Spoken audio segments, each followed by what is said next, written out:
everyone, and welcome back to the Strike and Ellicott Files, an unofficial podcast dedicated to all things Strike and Robin, as written by Robert Galbraith, aka the endlessly talented J.K. Rowling. My name is Kenz. I'm Lindsay. And I'm Pools. And today we'll be continuing our reread of The Hallmarked Man, covering chapters 14 and 15, which takes us from Strike and Robin visiting Ramsay Silver to them discussing what they've learned from their visit. Please be aware, as always, that our discussion of The Hallmarked Man will often reference the ending of this book as well as the previous books in the series. So before we get started, though, I do want to say, because this is coming out after the new year, I hope everybody had a good holiday season. We're in the past, so we have no idea how our holiday season is going to go, but I hope it's good. Hopefully no one got caught researching pornographers on their phone. Oh, yeah, hopefully. Did you see those tweets from Jo about whose Christmas she would prefer to have, Robin's or Strike's? Yeah. Mm-hmm. I would so much rather have Robin's. I know. She says by a small margin she'd rather have Robin's, but I was like, I can't get over the embarrassment of what happens to Strike. 100%. I would, by an order of magnitude, I'd rather be drunk and miserable than have that happen. And get an amazing gift that makes you cry. Yeah. Listen, if you're not sitting on the floor crying in your pajamas drunk, is it even Christmas? Is my question. Oh my gosh. That's the Christmas tradition. Strike could have had an amazing time at that party. That one thing still happened would not be worth it. Yep, same. There's no way. I couldn't recover from that. Not in a million years would I willingly sign up to do that. I couldn't. You'd have to fake your own death, leave the country. Yeah, I would have to. I would absolutely have to. Yeah. So easy question, but I hope everyone did have a good Christmas. So there's something that I have to correct from the last episode or 2 episodes ago. I don't know where we're at, but anyway, so many people were messaging me, and I know I never said I was good at math. Okay. Murphy is 34, 8 years younger than Strike, so 42 minus 8 is 34, not 36. I said it so confidently. You so confidently. I was so confident, you know. Yeah. The funniest thing is that Poole said, okay, 2 years older than Robin. And I was like, yep. Which would not, if he was 36, which we said it's not 2 years older than Robin. It's more like I think we were just both thinking 34. Yeah, I might have been only half listening. Or that. Thank you. But I've never pretended to be good at numbers. I was trusting your work, and I've been burned. So I take full responsibility. That's what I get for not checking. 6 and 4s throw me off. I get them mixed up. Yeah. And I'm not saying like I say the wrong number. I get mixed up with how much I'm adding or taking away. Like, is it 6 or is it? I don't know, because I see numbers as pairs of 10s. Okay. If that makes sense. Sure. So that pair of 10, I get switched around how much I'm taking away or adding. If I meant to take away 4 from the 10, I take away 6. Do you know what I mean? Sure. I don't know if I can make this make sense. But the most embarrassing part is that I edited that. So I listened twice as I was editing, and then I listened to it just regularly to see if the episode flowed well. And I didn't catch it then either. I was like, yep. Good job. Right. Thank you. Hey, you know what? Po Buddy's nerfed. Okay. So yes, Murphy is 34 years old. Okay. Whatever. Okay. Whatever. Anyway, getting into... Is he 35 now? Is it his birthday, or is it his 34th birthday? He will be 35, I believe. Yeah, I think so too. Mm-hmm. Good year for a dumping. Good year to get dumped. Yeah, right on that 5 even. It's not even, I know 5 isn't even. It's right between the halfway. So like, you know what I mean. That's why I put the volume at, because it's like a 5. Me too. Are your volumes on either 0 or 5? Yeah. Mine too. And if it's not, for some reason, it has to be on an even number. I'm not leaving it on like a 3. Like a 33 for a volume is insane. Yeah, same. Getting into, we talked a little bit about Jo's Twitter updates. There's more.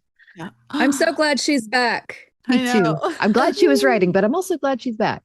Someone posted on Twitter and said something like, if you could say just one thing to J.K. Rowling, what would it be?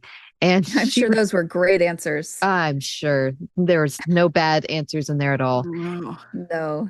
But she answered a few different people. One of the things that she said is chapter 9 needs rewriting. and mentions that chapter 10 is all caps flawless. Flawless. Flawless. Like a diamond? Mm-hmm. Stop. That makes me nervous or excited.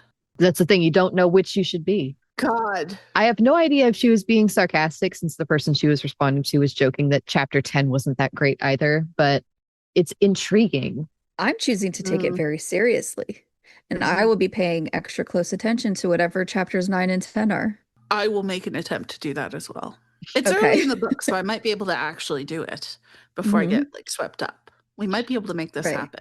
But anyway, she also mentioned that she's written, quote, loads more than 9 chapters, which makes me wonder, how many is loads? How many more chapters? She said that she had been rereading chapter 9 that day and that it needed work. So I had a bit of a spiral about why she's going back and rereading such an early chapter. Yeah. You know, I'm going to keep assuming that we're not getting book 9 until 2027. But I mean, it's natural to have a freak out about a potential year wait, you know, if she was editing or something, but all that we won't be done this season. We would not be done. I'm guessing that something comes up in chapter 9 that's like important later on, right? Like plot point. So she got to writing that bit and then she's like, okay, I got to go back and make sure it makes sense. Yeah. Let's launch into some more exciting stuff, because there's some more questions that Jo answered, and her answers are exciting, to say the least. So our friend Iris asked, is there anything that has surprised you about how Cormoran and Robin have evolved over 8 books? To which Jo responded, no, they're pretty much exactly where I planned them to be. I had their personal story arc planned out before the individual crime plots for each book. And now here is an intriguing part. Iris asked her a follow-up question, which was, do you plan out the alchemy / symbolic layers like colors, imagery, etc. far ahead as well? And Jo's answer just makes me want to turn into that Jennifer Lawrence meme from Hot Ones. What do you mean? Yeah. What do you mean? Exactly. Yeah, because she said, I can't answer that without giving spoilers. Oh my God. So I think it goes without saying that we'll be zeroing in on colors and alchemy quite a bit more. Fuck. But it's exciting because it's official confirmation that she is doing this, which I don't know if she's talked about it before. So, I mean, I know we assumed that, but it's fun to have her say it. I was talking with Iris about some of this, and she found that fish can be symbols in alchemy. Which is super interesting, right? In fact, Google says 3 fish in alchemy often symbolizes the prima materia, the first matter, rebirth, unconscious depth, mercury, quicksilver, or the philosopher's stone, sometimes appearing as 2 fish swimming in opposite directions, representing opposing forces. Like the moon and the sun in Avatar: The Last Airbender. They were fish. Oh, yeah, that's right. Yeah, remember? And they were fish. And then Sokka's girlfriend turned into the moon. That's rough, buddy. Thank you. I was so hoping you would say that. That is rough, buddy. I am so sorry, Lindsay. Lost. Please continue. Anyway, yeah, we know. three linked in a circle for the Trinity, or the alchemical tria prima: sulfur, mercury, salt, connecting to deep psychic renewal and wholeness. So we're definitely going to have to do a deep dive, no pun intended, with the fish. Right, in the fish tank, the 3 fish, because you know that there are things here to be explored. That's probably a thing. Yeah, that we should pay attention to. Yeah, I think especially with Strike taking care of himself in fish form. But we'll have to save that for another day. But super exciting. I'm excited to, I keep wanting to say dive in, but it's just so silly. Swim around. Swim around. Just keep swimming. Yeah. By the way, the fish thing is coming up in chapter 20, so we will be getting to it soon. Yeah. Nice. Excellent. So in other news, we have the official press release for The Running Grave that came out last week. Yes. Yeah. We got 3 new pictures, including Robin with her short bleached hair and her UHC orange tracksuit. Her roots were so grown in. She'd been there for ages. Oh, I love that they're showing time by her roots, because that's real. Oh, yeah. And then another picture of Strike at the barbed wires, looking very concerned. Oh, Bust out those wire cutters. I'm so excited for the season. And may I say, I think Strike was looking particularly fine in these stills. Just a feeling. I think one of the things that people are most excited about is that we are going to have, drumroll, 5 episodes. Oh my God, that is very exciting. Finally. Love that. That's great. I cannot wait. We also have more casting info. Ooh, okay. Press release had all of the ones we've been really waiting for, I think. So starting off, we have James Fleet as Sir Colin. Okay.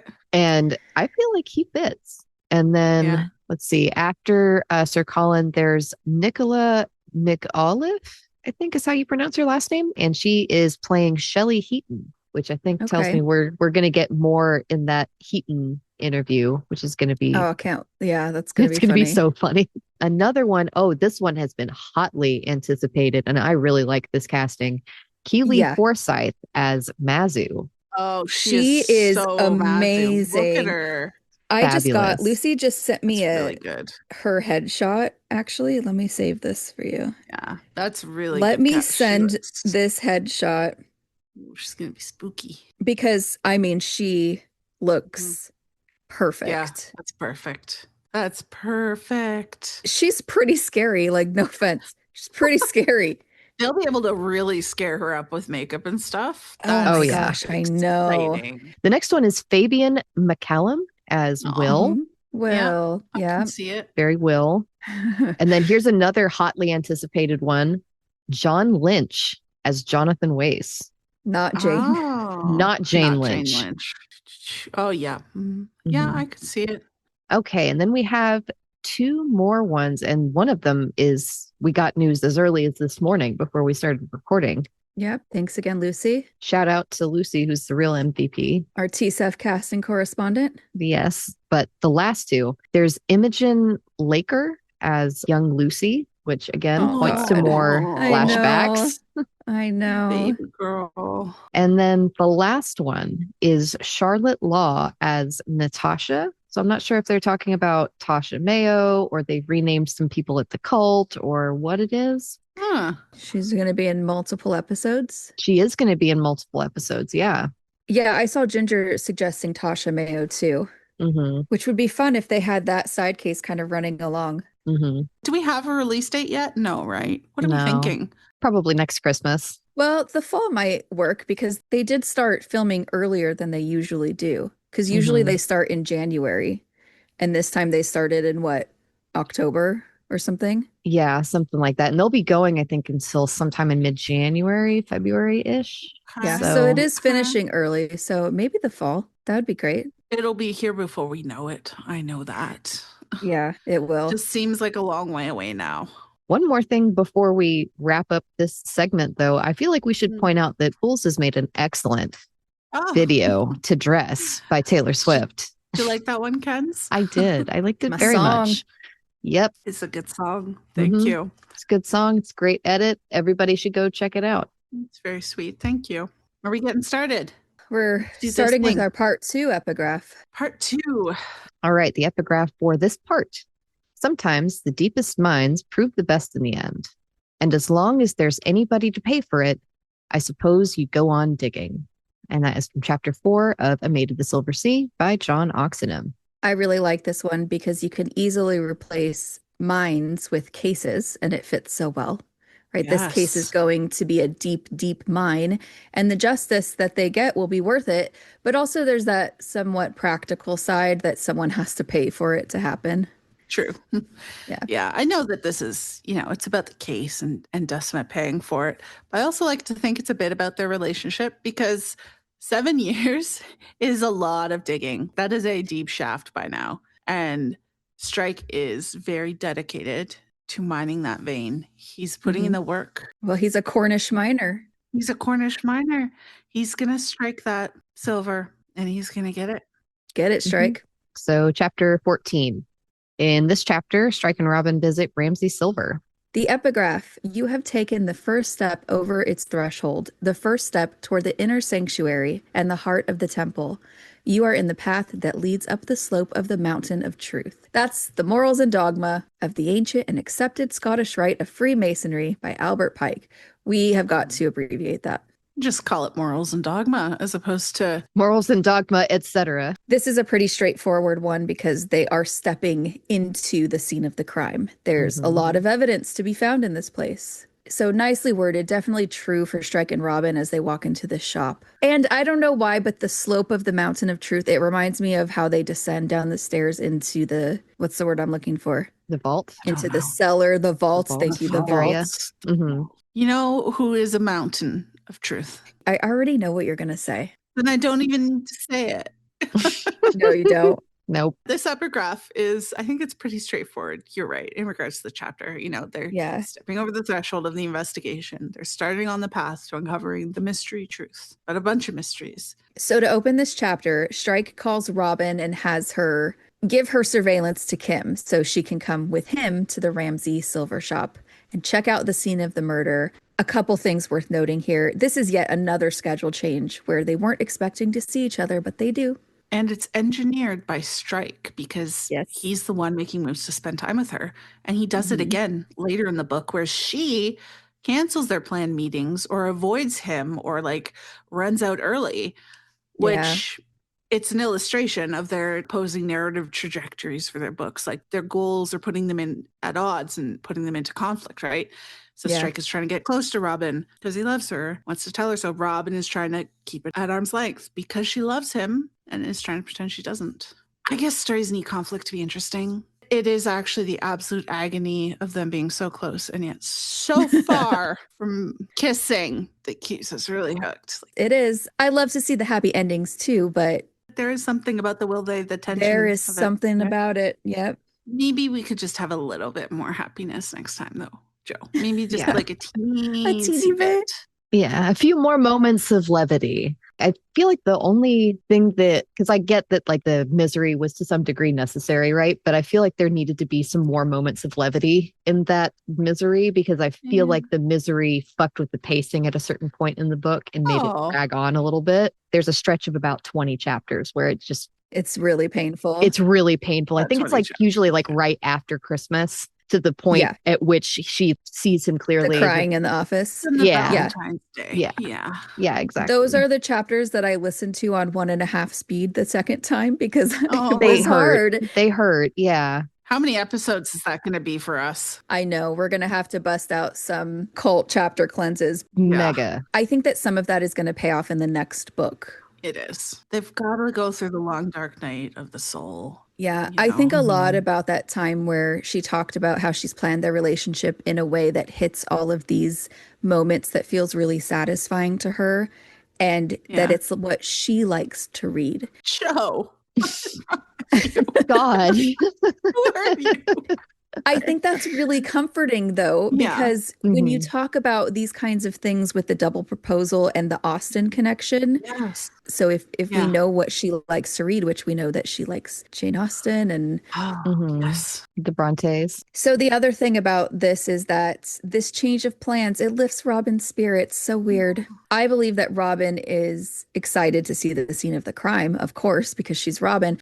But she can't convince me that seeing Strike doesn't have anything to do with those lifted spirits. It has almost everything to do with it because she even says much more cheerful for seeing her work partner. He's the main course here. You know how cheerful I am when I get a new Strike book? Come on, we all know, Robin. We all know. And, she can try to distance herself from this feeling by being my work partner. We all remember how happy it makes her to see his name on her caller ID, no matter what the circumstance. So you're not fooling us, Robin. No. You're fooling no one. Except herself. Yeah. Hopefully not for much longer. All right. Let's talk about our impressions of Kenneth Ramsay. Oh, God.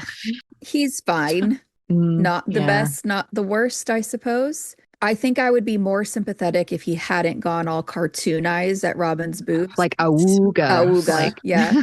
Literally. Just, not even noticing that his eyes are there, just default. I do love how Strike notices and his irritation shows in his voice. That for me, it sort of illustrates the lack of wisdom, lack of self-control in his character, because he's obsessed with this silver thing, the Mason thing. So he makes really dumb decisions to keep his store going. It's tanking his whole life, but he can't rein in his desires and use his brain to make decisions. Yeah. So basically he's a bit of an idiot. Yeah. So in the same way, he doesn't have the self-control to keep his eyes where they belong, or the wisdom to realize that ogling Robin's breast right in front of 6'3" Xboxer Strike might be a really bad idea. Her husband's right there, man. What are you doing? Husband. He's lucky that Strike has some self-control. It makes me worry about myself because sometimes I'm like, did I look at something? Was it obvious that I looked at this? Have you ever thought that? Yeah, sometimes I'm like, but it's not the same. Do you know what I mean? Yeah. I guess it's not like auga. No, it's not like salacious. You're not like staring at some dude's crotch on the train. Well, not since last Tuesday. No, I know, but I worry. Sometimes I worry that If you're worrying, that means you're definitely not doing it. Okay. Yeah. All right. You're definitely self-aware now. This one time, this guy I worked with had, I've never seen anything like it. The largest pimple on the very tip of his nose, like dime size. And I'm like, oh my God, am I looking at it? Don't look at it. You know what I mean? Yeah. Just address his hairline. I know. It was so awkward. Anyway, I also found Ramsay a bit embarrassing when he's trying to upsell the customers and Robin. It's just personally cringy for me. Yeah. When I worked at Toys R Us, there were things that they counted how much you're selling of, right? And they want you to get people to buy them. Batteries, bubbles, and the protection plan were the things. And it was so embarrassing. I just couldn't do it. At one point, they knew I didn't care. I was like, I'm not doing that. Yeah, same. I have always hated upselling. I never did it unless the manager was like right there. I feel like it's wrong to pressure people into spending money on shit they don't need. I feel bad. I don't want to do it. So yeah, I know. Or like how they make you say certain things to people. At one point, they didn't want us to ask people if, oh, is there anything I could help you with? No, they wanted you to say, what can I help you find today so that they can't get out of it? And I'm like, no. The exit. Yeah, really. Seriously. Oh, I just hate it. I hate it. I just hate it. It's just a bad tactic because he's clearly not good at sales. So it's just coming off as desperate. And that's 1,000% going to turn off a customer and make sure they never come back. I would never come back. Yeah. If there's any place where they're really aggressive about upselling, that's number one on my list of places to avoid. Yeah, me too. Anytime that my cousin and I go to get groceries from Sam's, we always avoid walking past the electronics section because their salesmen are so aggressive that I'm just like, I will go out of my way to go a couple of aisles away. Yeah. I've taken different routes in a mall because of like a hand cream salesman who's really... Oh, yeah. They get really rude at you when you say no, thank you. Yeah, right? I just pretend like I'm deaf and blind. Oh, I don't have my ears in. Sorry. I can't see or hear all of a sudden. I don't talk to strangers. Stranger danger. Another time I found Ramsay really annoying was when he talks later on about how young people have unrealistic expectations of salaries. That got me. I laughed because it's pretty rich of him to be talking about other people being unrealistic about anything. It rings true for me in my experience with men of a certain generation. If you know what I mean? Oddly enough, what he considers unrealistic is just anything above what he thinks he should have to pay based on ideas from 30 years ago. Right. Yeah. That are very outdated. Exactly. I can't fathom the logic. Does he not think about the potential consequences if he hires somebody for cheap to protect what is hundreds of thousands of pounds worth of silver that you don't have insured? My actions? Excuse me, I am a white man. Like, good God. Yeah, you got to pay better if you want more competent security. And especially if you're asking them to not only be your security, but also lug heavy shit up and down the stairs. Like, come on, man. Yeah. Security is not the sort of thing that you cheap out on. If your business is in expensive shit, you should probably make sure that your security is good. Let's move on to things about the case in this chapter. Case, clues, misdirections. The first thing I noticed was that Strike didn't think there was a good place for anyone to divide up the silver or count on not being seen, even if it was late at night, at least where they're at the moment. So he concludes that the police must have been right that the silver left in a getaway car on a different street, I think is the thing. In a getaway car. Yep.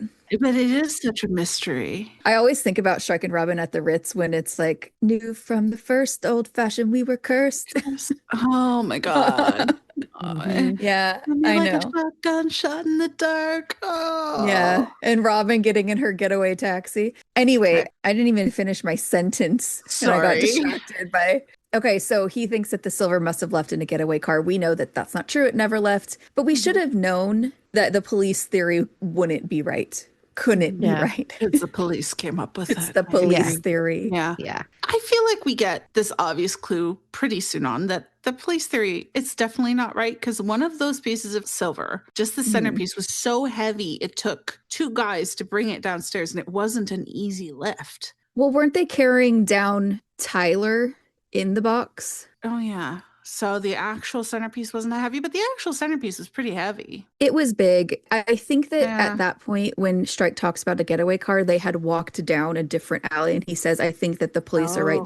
This is the way they would have gone, if I'm remembering that correctly. Yeah. If Strike thinks it's possible, it must be possible. Right. He just didn't catch that it wasn't possible because he's preoccupied with how much he loves Robin. I kind of feel like, as worried as they have been about their personal relationship, like screwing up their work if they went for it, right? By now they're at the point where not having sex is actually starting to interfere with their work and like making it harder and more difficult to work together because they're not having sex. Yeah, it's interfering with the agency. I don't think that's what happened here. However, yeah, it is starting to interfere with my life as well. Just starting? Yeah. I'm interfered with daily. It's better for the business to just have sex and get married. Do it for the business. For the agency. For justice. For justice. For the victims. Us. I really like this little aside at this moment. Yeah. It's just so funny when it says, Robin had an unbidden mental image of Murphy's expression. Could he have heard Strike, as Murphy would undoubtedly see it, deigning to agree with the police's conclusions? I see it too, and I am relishing what I'm sure is a pretty sour expression on his face. The funniest part of that is that the police's conclusions were not correct. So, as is a pattern with the police in these books. So here's something else. The customer, one of whose eyes was hypertrophic and staring up at the ceiling, scanned Strike and Robin supercilious, how somebody help me? Superciliously. Supercalifragilistic. It's super silly. Like the opposite of super serious. Yeah, it's super silly. Scanned Strike and Robin superciliously with the other as he went out of the shop. That comes back later, right? Yes. His eye reminds me immediately of Mad Eye. I thought of him too. When I read this book, I actually for a second thought he was looking upstairs at something through the ceiling. I had a very brief moment and I was like, nope, wrong book. You know that part where Mad Eye looks up and says that it's a Bogart in the... Yeah, in Remote Place. Yeah. Yeah. That's what immediately I went to. And then I was like, nope, that's the wrong books. Yeah. Wrong series. But yeah, this person was how someone else found out about them investigating, right? Yeah, because this guy is the buddy of Brandfoot. Oh, so we can hate this guy. We can hate this guy, yeah. This is the one who, so he heard Ramsay loudly welcome Strike, like an idiot. And then he told Brandfoot about that. I don't know if it's just because it was like interesting, because there's no way that Brandfoot would have told his buddies he had an assassin supposedly murder this guy in the Silver Vault. So it must have just coincidentally come up in conversation. Been like, oh, I saw that fucking detective. To be fair, if I saw Strike out in public, I too would tell everyone about it. I would be like, oh my gosh, guess who I saw today? Heck yeah, I would. Yeah. I mean, I told everyone when I saw Lin-Manuel Miranda at Disneyland.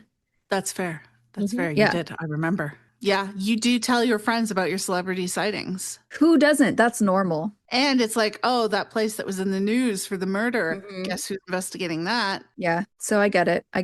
That checks out. Here's a small thing here. It almost shouldn't count, but the vault is mentioned as having brick walls. Easy to... It's got to lay that brick foundation. The whole layout of the vault is pretty important to the case, as is the shoddy security. So we find out that there are super old cameras, a door alarm that's also like a decade old. So that's part of their security. The other part is metal shades over the windows, one of which is broken and does not go all the way down. A warped door leading down to the vault. Yeah. Probably doesn't like open or close properly. And then this is starting to sound more and more like my house. Yeah. I'm like, I got broken blinds because the cat is always staring out. We have a door that like when it rains, it doesn't open. The wind swells. And then finally, they've got an owner who doesn't realize that he shouldn't let people watch him punch in the code on the vault keypad. So all of this adds up to state-of-the-art security, according to my defense, I do have an alarm that works. Just so you know. Well, there you go. You're already one step up from Ramsay. Phew.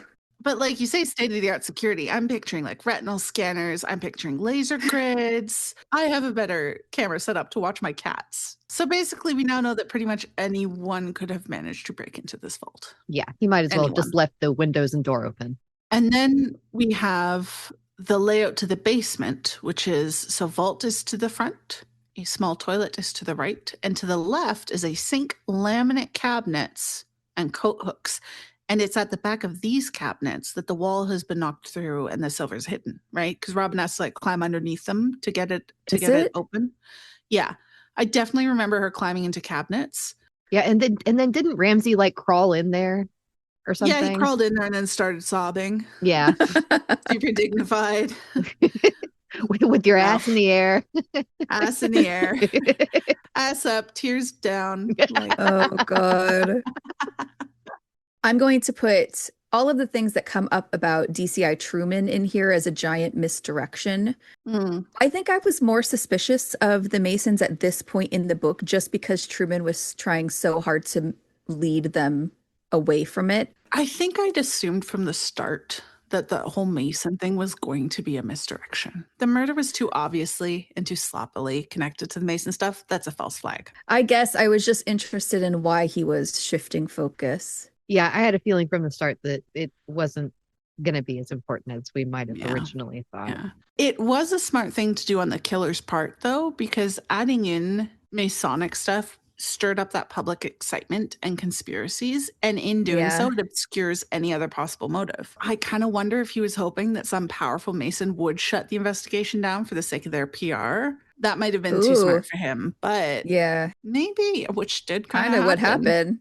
So either he planned that or he got lucky. Another thing I'd put as misdirection is the family tension with Ramsay and his sister-in-law, Pamela. The whole thing about his father-in-law giving Pamela and her husband the other silver business. Are they competent? I assume so. Exactly. Ramsay's clearly upset by that. And there's the whole thing about Bullen and Co. They bid on some Murdoch silver. It was against their agreements. You know, I thought that was going to come up again, this family tension. That's interesting. So did you have some kind of theory? Because I could totally see speculating that Ramsay actually staged the whole thing for some crazy convoluted reason. I had no theories, but I just thought it could be something that was coming up. In fact, I think I recorded a voice note and was like, oh, this tension's coming back up again. Yeah, and then it did not. What it had me wondering was how exactly this guy, who is obsessed with A, Masons, and B, silver, managed to marry a woman whose father is a Mason and whose family owns a crazy prestigious silver vault. Did the obsession come after the marriage from her stuff, or did he go out hunting for like a very specific woman who fit with his little hyperfixations? My headcanon is that it came after, and maybe he didn't have strong family connections, so he got really invested in his in-laws and wanted to be the favorite. I could see him being obsessed with Masons first, meeting the father-in-law as a Mason. Yeah. And then being like, oh, you have a silver vault to hand down, you say? Interesting. His in-laws clearly understand that he's not good at running a business. He's useless. Yeah. Speaking of Pamela, there are a few other things noted about her in this chapter, like the fact that she left early that day. But I think the thing that ends up being most important, obviously, is the trouble with her eyes and that she can't see very well. So that wasn't just convenient. You know, I think Griff's and Todd's used that as part of their plan. They needed that to do their little switcheroo. On a side note, I'd be so afraid to get LASIK surgery. Like, I've heard so many horror stories. There are people who have killed themselves because of pain. I've heard that. Yeah. Other clues when they start talking about William Wright, one very small thing is how Pamela had liked him at first. And I think that's probably because Tyler was actually a really nice guy. Aw, yeah. Yeah. Another little clue about him here is that his resume seemed ideal. And now we know that that's because it was handcrafted by Todd to make him seem that way. Ideal except for all of the typos. Sure. Yeah, I guess so, huh? The stuff about the computer ends up being important. So we get the website that was found in the search history, which was abused and accused. Yeah. Do we remember what we guessed this was? Because this is one of those chapter summary things that Joe had posted and hinted at. I think that I thought it was about Decima being accused of something from her missing boyfriend. I can't remember exactly. Ken's, you thought it was Murphy. Did anyone else remember what we thought? We were all wrong is the point. Yeah. Anyway, and then of course there's the email that was sent to Osgood. Can I say, it is Of so course. ridiculously dumb of Ramsay to just let Robin go into the computer to find this stuff and send it. Because if I was her and this dumbass just let me loose with the keyboard, I would do so much snooping around. Not even necessarily for the case, just to see like what he's got going on there, just to snoop, just for the tea. I'd pretend that the footage is, it's rendering. It's taking ages to find. I gotta scroll. And I just have a little browse, a little peek and see to see like what else is on here, you know? I feel like it's way more dangerous than letting them go to the washroom even, which we know is pretty dangerous. It is. He doesn't know though. I guess I didn't think about that because I just think of Robin as so trustworthy that I'm like, of course you can look at my computer. Yeah. Maybe that's what he's thinking too with their reputation. Well, it turns out she was. Maybe I'm just a snoop. Maybe. And then in terms of case stuff, there's the body itself. So we find out that Wright was found face down, naked, with the Salem cross, which is the Murdoch hallmark, carved into his back. I'm assuming that Griff just carved this symbol because it was literally all around him on the silver. An easy bit of Mason spookiness to add. He's like, I need some stupid Mason shit. Oh, hey, this little thing. Like, make it seem like the murder and the silver were more connected than they actually were. Maybe. Yeah. This is a morbid thought, but I don't know what it would take for me to be able to carve something into someone's body. Yeah, I have a hard time like cutting the gross bits off chicken breasts sometimes. So I mean, yeah. He's already killed the guy, but it just seems, how do you do that? How many times does one have to split their soul to be able to do it? Just how many Horcruxes does Griff's have out there in the world? More than Voldemort. You also find out that Wright was wearing a Masonic sash, which is misdirection from Griff's. Did he bring this with him or did he grab it from the store's stock? I don't know. If he just grabbed it from the wall, then wouldn't that have been mentioned? Yeah. And it would be like, okay, so this is just him messing around rather than like a super secret conspiracy. Yeah. And Wright's eyes and ears had been removed as well, all of which could have been used to ID him, right?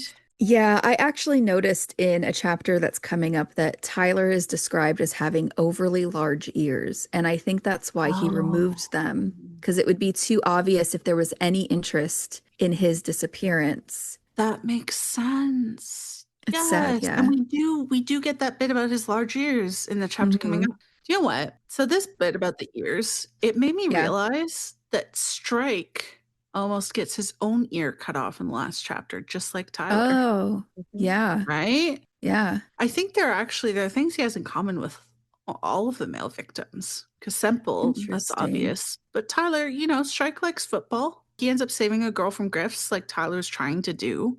And the ear thing. Danny, Strike is sort of almost entrapped in a sordid sex scandal that would have been in the press. Not the same type of scandal, but afraid of the press a little bit. Just something interesting to keep track of, that Strike is reflected somehow in all of the men in this book. Okay. Is that it for the important case stuff we learn, I think? Let's get to some personal aspects of this chapter. I want to start with a really cute bit at the beginning. We talked about it a little bit, but Robin walked toward him feeling far better for having something to think about other than her personal predicaments, and much more cheerful for seeing her work partner. Much more cheerful. I was horrified to learn at the beginning of this chapter that Murphy brought up the subject of moving in together. I just screamed, no. I was both horrified and excited because I predicted that shit. You did. Admittedly, I did not predict that it would go quite so far as it did. Who did? Yeah. But still. I have to imagine that Murphy was rehearsing this a little bit when he brought it up, getting away from their loud neighbors. It almost makes me feel bad for him. Yeah, he was trying to find like the perfect way in. I feel like, there you go. Could be a more romantic way to make it if he'd rehearsed it. See, I'm thinking him being nervous or doing it in, trying to be casual. Yeah. Shows that he might suspect she's not that into him. Yes. But they're at this point where he wants to move forward. It's a deep down suspicion at this point. So it's showing itself in this fake casualness is how I'm kind of. And the focus on like, wouldn't it be convenient nice? and Yeah. nice for other reasons, trying to get that avenue in. Yeah. Yeah. I do want to shake Robin at her reaction, though. She feels panic from this, which should be a clear sign she does not want to do it, but she feels guilty about taking a case he doesn't want her to take, so she agrees. And I'm just like, Robin, he has no right to tell you what cases to take. You don't have to move in with him to make him feel better. It can be frustrating to read. I think, though, it's a really good illustration of Robin's distorted thinking and how her history and her coping mechanisms are sort of shaping what she's doing now, because she knows intellectually that Ryan has no right to dictate their cases. She even says as much later on, but she still feels responsible for his feelings because she's doing something that he'd be upset about if he found out. So she feels guilty, even though she knows logically she shouldn't, because that responsibility for someone else's feelings is the people pleasing. It's the emotional urge to take on their feelings and manage them for and like save them from them. And it's at odds with her logical brain and her actions. And the guilt is the result of that conflict. And I hate how much she feels responsible for his feelings because she's got to learn to relinquish some of that shit. Let it go, because the only feelings we can control are our own. We can only control our own actions. You know, we can't be responsible for someone else's feelings because we don't cause their feelings. They have feelings. You know what saying I don't really like? Have you ever heard that thing where it's like if someone tells you you hurt them, you don't get to say you didn't or something? Yeah, no. I'm not really with that. What was it Eleanor Roosevelt said? About nobody getting to make you feel inferior without your consent. Yeah, no one can make you feel anything. People can do things and you can have reactions to them, but like you are ultimately in charge of what you decide to do with your feelings. Yeah. Also, going back to Robin, I think she's really replaying a lot of the unhealthy patterns that she fell into with Matthew, because she felt guilty with him for not wanting to be there, for choosing work and strike over him all the time. So she forced herself to do shit like stay married that she just didn't want to do because she felt guilty. I kind of think that at the core, what she's actually feeling guilty about in her marriage and now is the fact that she's in love with someone else. Yeah. Because that's like, yeah, I feel pretty guilty about that too. But she won't let herself think about that. So it's like some sort of free-floating guilt that's just latching onto other stuff like a limpet and like clinging. Yeah. And it's almost like she's preemptively feeling guilty because if she considers leaving him, because she knows how much everything's going to end up looking exactly like Lizzie whenever she left him. She knows what stories he's going to be telling the next woman about her. There's an entire paragraph here where she's trying to talk herself out of feeling anxious. It almost reads like Yasmin is saying it. Sorry. It's like, she loved him, didn't she? Most women would be happy about this, wouldn't they? Everything's a question. As Strike has said, you're not most women, Robin. Yeah.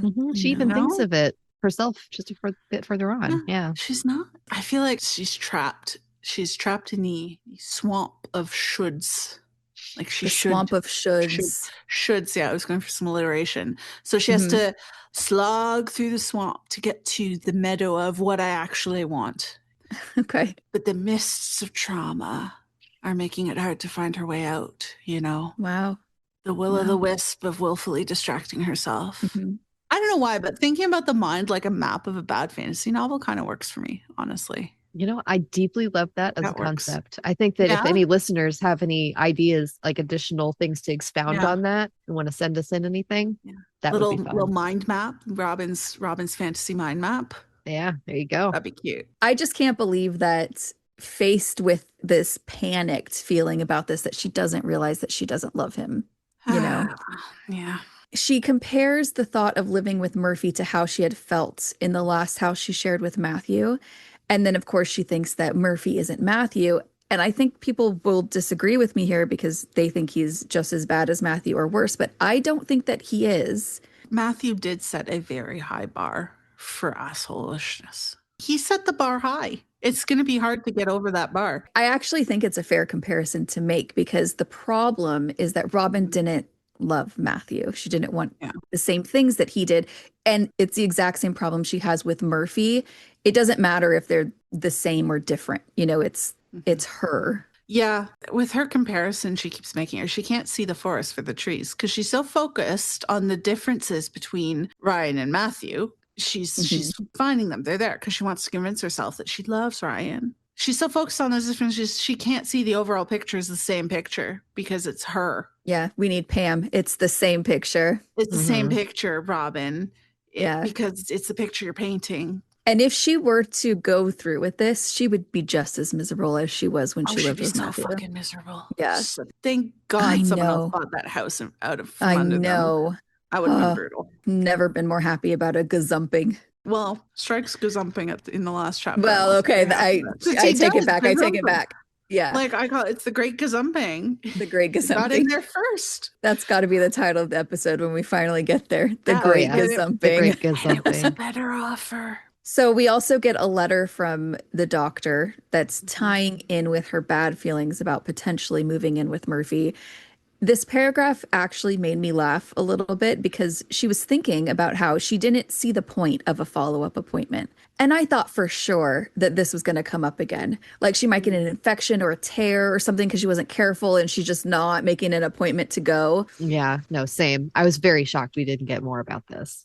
I've had to go to follow-up appointments for my C-sections. And yeah, it's a bigger surgery. And yes, also they don't really do much, but you need a doctor to check and make sure that everything looks okay. Like Robin, a little peek and see. I feel like it's kind of nuts because not going to follow-up appointments was a pretty significant link in the chain of events that led to this. Like, I'm not saying it's her fault that this happened to her. It's not. Right, but I understand what you're saying. There were signs of an infection back then and she ignored them. Right. And she's blaming herself for that. She's sitting here blaming herself for that, which she shouldn't be because my God, she was in a horrible place.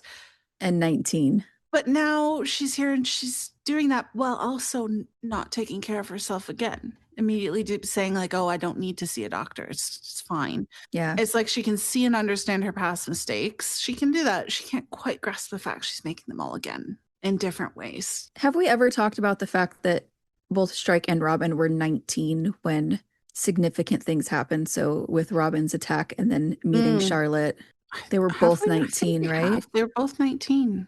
I don't know. Yeah. It just feels like a connection. It is, but I don't know what it means, except that Will was also 19 when he first heard Waste. Maybe J.K. Rowling just 19 is the age where you gotta, something has to happen. Something like it's the transition from teen, it's transition to adulthood, the start of it. Yeah, it's your last teen. You're right on the edge. You're on the brink of it, and something big happens and derails everything and changes the course of your life. She had a sense, not for the first time, that she wasn't like other women, that she wanted different things and was prepared to bear different hardships, and she couldn't help remembering Strike's words.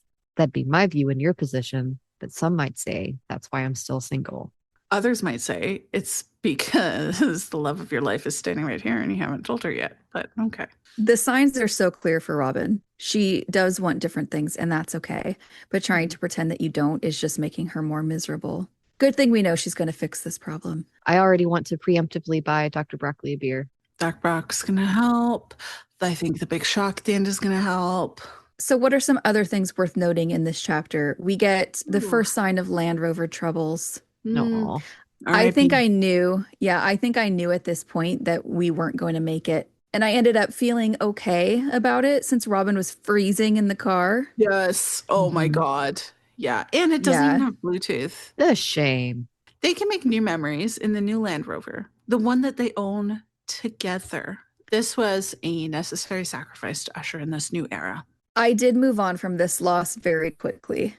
I was sad, but Strike has bled on this new one already, so I feel attached to it now. Yeah, you know, that's the stain on the seat from where he almost lost the ability to father any children. Like that's going to be the little story. Yeah, DIY also, castration. That time pepper sprayed me, Robin. Also, the fact that he bought it. Yeah, I love it.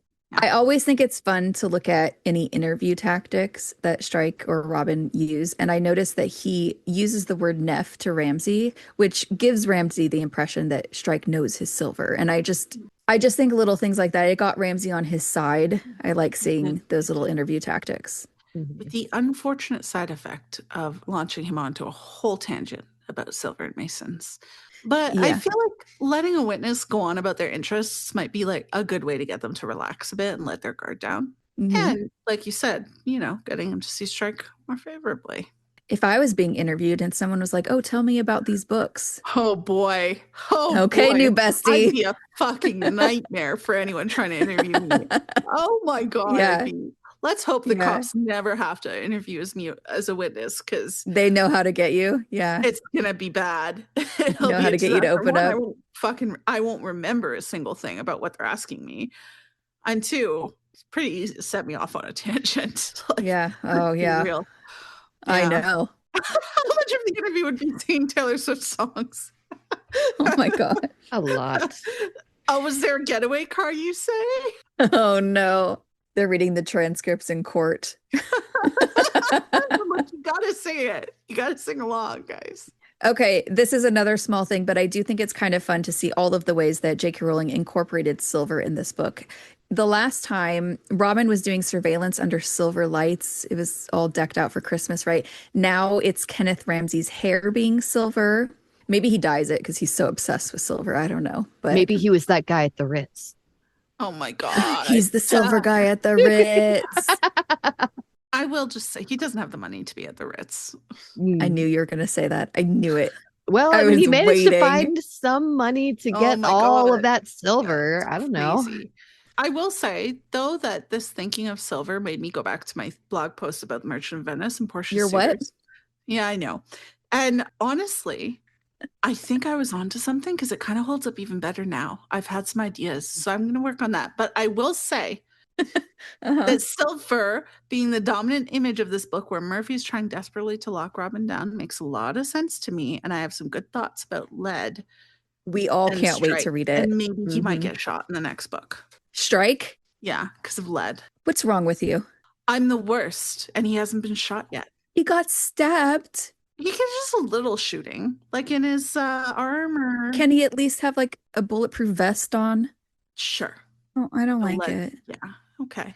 He's got plot armor. That's stronger than any bulletproof vest. What's plot armor? Oh, plot armor. Got it. It's stronger than any Kevlar. Okay. More powerful than sausage trousers. Okay, we get 2 Christmas songs in this chapter. The first one is I Saw 3 Ships, and there are 2 lines that show up. I saw 3 ships come sailing in on Christmas Day, And then the other one is, and what was in those ships, all 3 on Christmas Day. That's the only part I know of the song. Just on Christmas Day, on Christmas Day. That's the only part. Really annoyingly catchy song. Yeah, I kind of see this as a clue to the murder. If you think of these ships as the delivery and the boxes, I guess, of silver coming in. So it's asking us what was in those ships, right? The shipment. This Christmas Carol has never made any sense because there aren't going to be any ships sailing into Bethlehem. But Wikipedia said that maybe the ships were meant to be camels because people call them the ships of the desert. Well, there you go. The wise men. Were they putting their heads in the sand? No. It's never not funny. Ships that don't float sounds like an F to me, except there's only 2 of those. So wheelie ships. There's no third one. Whatever. Close enough. Your point about the key to the murder makes a lot of sense. Thank you. Thanks for getting that song stuck in my head again, Joe. And then the final song, right at the end of the chapter, Silver Bells by Dean Martin.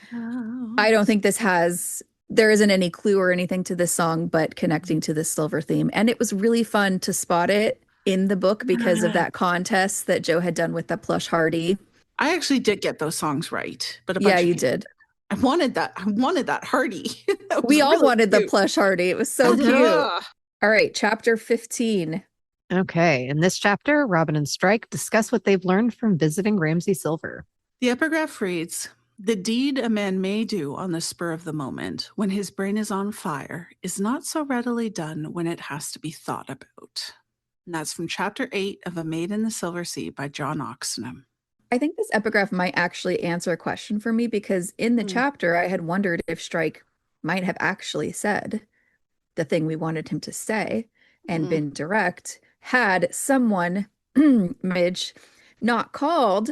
Yeah, so I do wonder what Strike was hoping to say. Here's your orange juice, Robin. I'm in love with you. Do you want to look at the menu? Like just sandwich it right in there. between the drink and the first course. By the way, I'm in love with you. Yeah. That would have been very funny though. Could you imagine? Her Like face. the what? Sorry? As long as she didn't wait till she took a drink, because then that's just mean. And he's just wearing orange juice. Yeah. He'd do it for her Parallel though. reverse echo Right? from Lethal White. You should have Exactly. gotten it. I have to say, the one thing that I am bummed about with the epigraphs from Maid of the Silver Sea is that none of them were for Guard and Nance at all. They were was so very romantic. upsetting. And there was nothing. That was really upsetting to me as well, Kens. I think this epigraph really speaks to a lot of Strike's challenge in this book because he's decided he wants to tell Robin he loves her, but that is a lot easier said than done. Partly because he's doing too much thinking about how to do it properly and he's getting in his own way a bit. He needs a good adrenaline boost to push him past the thinking and into the saying and doing, like hearing she's about to go get proposed to by another man. He's a man of action. Yeah, I think it's actually saying just do it on the spur of the moment when your brain is on fire. Yeah, stop overthinking it. Yeah, that's what it's saying. Yeah. Stoke that fire, dive in. You got this, man. The words will come to you. The moment will be the moment. And they did. Oh, that makes me think of a song in Shrek the Musical, When Words Fail. Shrek is singing a whole thing about how he wants to tell Fiona that he loves her, but he doesn't know how to say it. And then he thinks when words fail, she'll know what I mean. Because, that's so cute. I just want to put this out there. I know people have said it on the internet before, but I really want Strike to do a love letter for her. I do the whole Pride and Prejudice thing. Because didn't that happen like towards the end of Pride and Prejudice? Well, I've never read it. It was an explanatory letter. The letter you're thinking of is the persuasion letter where he's like, I'm half agony, half hope. Yes. That's the one. That's a hell of a letter. Mm-hmm. Wow. I would very much like that letter. We open up the chapter with Strike and Robin deciding to go get something to eat and discuss the case. It's a favorite Strike and Robin tradition, right? Mm-hmm. I would love to see Robin suggesting they go get something to eat someday. Has she ever? Oh. Does Troubled Blood count on his birthday? They didn't really get the food. Pub, but they didn't get food. Yeah. I can't remember if she's ever been the one to want food first. Did she suggest I cannot relate. Skegness? Yeah, me neither. Much more like Strike in that respect. I'm always like, should we get food though? Like, should we get food? Should we get something? Should we get a bite to eat or like? What are we gonna do about food? Yeah, and at that point, you've got T-minus 20 to 30 minutes until I start to get hangry, and then things get dangerous. And then it's like we eat, and then it's like, do you want to get something else? Like, should we get a snack? A little top up, a sweet treat. Sweet treat. Oh yeah, definitely sweet treat. In Skegness, I'm pretty sure that Strike said, "I'm hungry." First, when they left the hotel. That sounds like a safe bet. He responded with, "Yeah." Oh, I don't know. Girly, Robin. Okay, so Strike and Robin talk about Kenneth Ramsay and their feelings about him. And it's really interesting to me because I think they're both projecting their own things onto him in opposite ways. Robin feels bad for him, and she says this line that she maybe should have tattooed on the inside of her eyelids. She says, people don't always make the best decisions when they're under a lot of stress. Yeah. It's like Robin's thesis statement in this book. Yeah.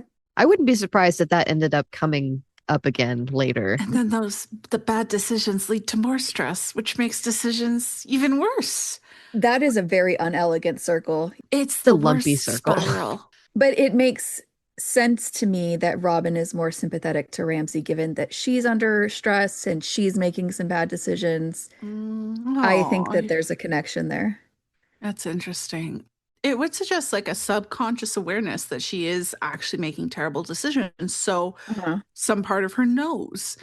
And it just needs a really big shock to bring it to the surface, maybe. I wonder what that shock could be. Indeed. Mystery. Yeah, this is a part of her that starts out small, but I feel like it gets bigger and bigger as the book progresses. It's interesting that Robin is being sympathetic to Ramsay here. As you say, when we find out in a moment she's been beating herself up for ignoring the signs. I feel like she should give herself a bit of that grace. Be a bit nicer. And also stop ignoring the signs. sure, that too. And then there's Strike, who thinks he's an idiot. And he says people who are already in trouble are the very people who can't afford to get careless. Oof. So I think where Robin is lenient with Ramsay because she's sympathizing, Strike is harder on him because of his own shortcomings. So Strike could be saying that sentence to himself regarding his relationship with Robin. He's already in a tough spot, partly because of his own doing, so he can't afford to get careless. Oh, that's interesting. And he is very carefully following his plan, but it also is not working out for him. Yeah. So.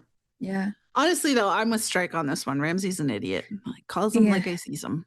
It's hard to make an argument for him. I feel bad for his circumstances, but yes, they're very sad. The whole thing with the security is, I don't know how to make an excuse. Yeah. A bit of a dumbass.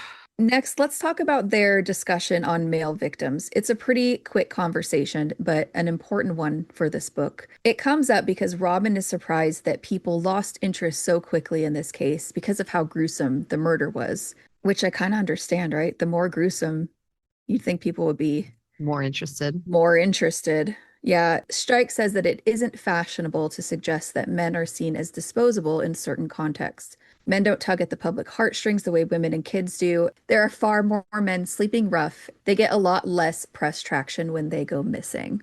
You know, in the UK, actually, more women experience homelessness than men. Just correction from the OECD. Although those stats were from 2023, so maybe men were the narrow majority in the 2017. But when I read, it's true that globally, there are many more men who are homeless. But the odd thing is that the ratio tends to skew more towards 50-50 in more developed countries. And UK and New Zealand are the two with more women who are homeless. I did a quick search on 2017, and it said that men experienced more visible homelessness, like sleeping rough. So that's what Strike is saying. Than women do. It was, I think it was something like 80 to 88% were men who are sleeping rough. Women were in places like shelters, so they call that hidden homelessness. So I think Strike can still be technically correct in what he's saying because he says sleeping rough. There are homeless shelters for men and mixed sex shelters too, so I'm curious about learning more of like the underlying reasons for that. Of course, you know, sleeping on the streets is dangerous for anyone, but I think that women would be in much more danger of being very quickly raped and murdered sleeping on the streets. So maybe more likely to stay at shelters or do anything to get a roof over their heads as opposed to men who might risk it. I think the point that Strike is making, though, is that sleeping on the streets and then disappearing because of those risks and then no one's caring, right? They might care more if they were women or children. The articles I read the day I was doing these notes suggested that men tending to work in more precarious sectors of the economy was a big part of it. But I'd be interested in reading more because I feel like the impact of having responsibility for small children would have on the stats that would skew the gender, like the way it interacts with domestic violence, trafficking, prostitution. When I took an abnormal psych class in college, I remember the professor talking about how most people who live on the streets are dealing with mental illness. And I see that a lot where I live. And men have a much harder time asking for help or getting help when it comes to mental health. I think that in the US, it's something like men are 4 times more likely to die from suicide than women. And yeah, I certainly don't know a ton either, but I think there are societal patterns regarding masculinity, you know, that stiff upper lip type of thing where you have to wonder how much that contributes to men with mental illness asking for help and then ending up in these circumstances. I feel like that's patriarchy, you know, it has men in a chokehold too, just as much as, you know, it impacts women. Women actually attempt suicide more often than men, but the thing is that men use much more violent methods that tend to be more lethal, whereas women tend towards using overdoses, which are more frequently stopped in time, among other probable reasons behind it. But it's well, take out the suicide. But the 4 times more dying to suicide is correct. Yeah, but take out the suicide bit and them asking for mental health because of, or not asking for mental health help because of this pattern in society. I read there was another stat that said of the people who had committed suicide, a certain percentage of men had seen mental health help and a much higher percentage of women had seen mental health help in the period preceding, I think. I was recently watching an old episode of Ink Master. Oh, that's a fun show. I love, like a I tattoo love love those watching stupid it. little competition shows. Well, I love competition shows where they have a skill that I could never have. Yeah, exactly. And I get to be impressed Then you by can it. judge them based off of Yeah, absolutely like nothing. I'm a pro. Yeah. Did you really think you were going to make ice cream in 10 minutes? Yeah. I know, right? Suddenly Did I we really become think I was going to professionals. render tallow in 24 hours? Absolutely. So Sorry. anyway, I was watching Ink Master, and it's a season where they have men versus women. And I've noticed that the women, they're showing more emotion when they're upset, right? And the men don't. But they're just as upset. And I was thinking, how do men do it? Not cry. Yeah, not cry. I physically cannot not cry if I'm upset. It's really hard for me. I guess it goes back to socialization because I mean, people still tell boys not to cry, right? And so they don't and they learn it. And I'm like, that just must be how they don't do it because they were taught so much not to do it and we were allowed to do it, I guess. I don't know. It was just something that came up when I was watching Ink Master. Mm-hmm. Anyway, one thing I thought was really funny was the way that Strike is trying to counter the attacks before they come in by saying, I'm not saying women have it easy. He says it twice before Robin could say anything. Just He headed said off. it before I said anything because I'm like, I'm gearing up in my head. I just thought it was funny because it felt so real. You know, I've been in conversations where someone wants to like come in with a counter fact, right, to outweigh your fact, and that's the what about thing. What aboutism? Yeah. Yeah. So yeah, saying that men go missing, don't get as much media coverage, or that they're seen as disposable is true. It doesn't rule out what women experience. It's just also true. And for me, I think that kind of counter argument can be frustrating when having conversations like these because those responses are not arguing that what you're saying isn't true. They're just telling you why they don't have to care. Just think what I'm getting from this is that two things can be true at the same time. Right. And I'm kind of glad this conversation didn't continue to go on or down a path of conflict with Strike and Robin because I didn't want to see conflict over this. But it is really setting up this idea that these missing men have not been taken seriously by the police and that no one cares. I'd have liked to see a longer debate on this between them actually because I love it when they argue about things like this, about social stuff, about ideas, because they both usually have really interesting points and I like to see the differences in the way they think about things, you know, and they usually do it pretty constructively, which I also like. It could have been interesting, but I was just really focused on Strike's game plan. I didn't want the disruption of As something is like he. silly. Yeah, exactly. As is Yeah. he. Yeah, I feel like we got just enough of this conversation. And yeah, Mhm. we can't have it infringing on Strike's master plan. No. Nothing can interrupt the plan except for literally everything. Yeah. Everything and everyone. Yeah. It's Murphy's Law, right? I say through tears. Murphy's Law. Is Murphy's fucking law. This Literally. is his fault. But anyway, Clearly. about these missing men, we have Decima, who's desperate. Mm. We also have this woman missing her vet husband, who everyone knows was suffering, and a man who is risking his life to save a young woman. And the police are just like, oh, well. You know, at some point you have to wonder what it is that the police are actually doing in the UK because they're not out there catching rapists. Like there's a less than 1% conviction rate. Don't know about their track record for missing persons, murderers, but they've got time to like harass women about stickers and send a whole group to arrest a comedy writer at the airport for his tweets. So I'm like, what are they actually doing with their time?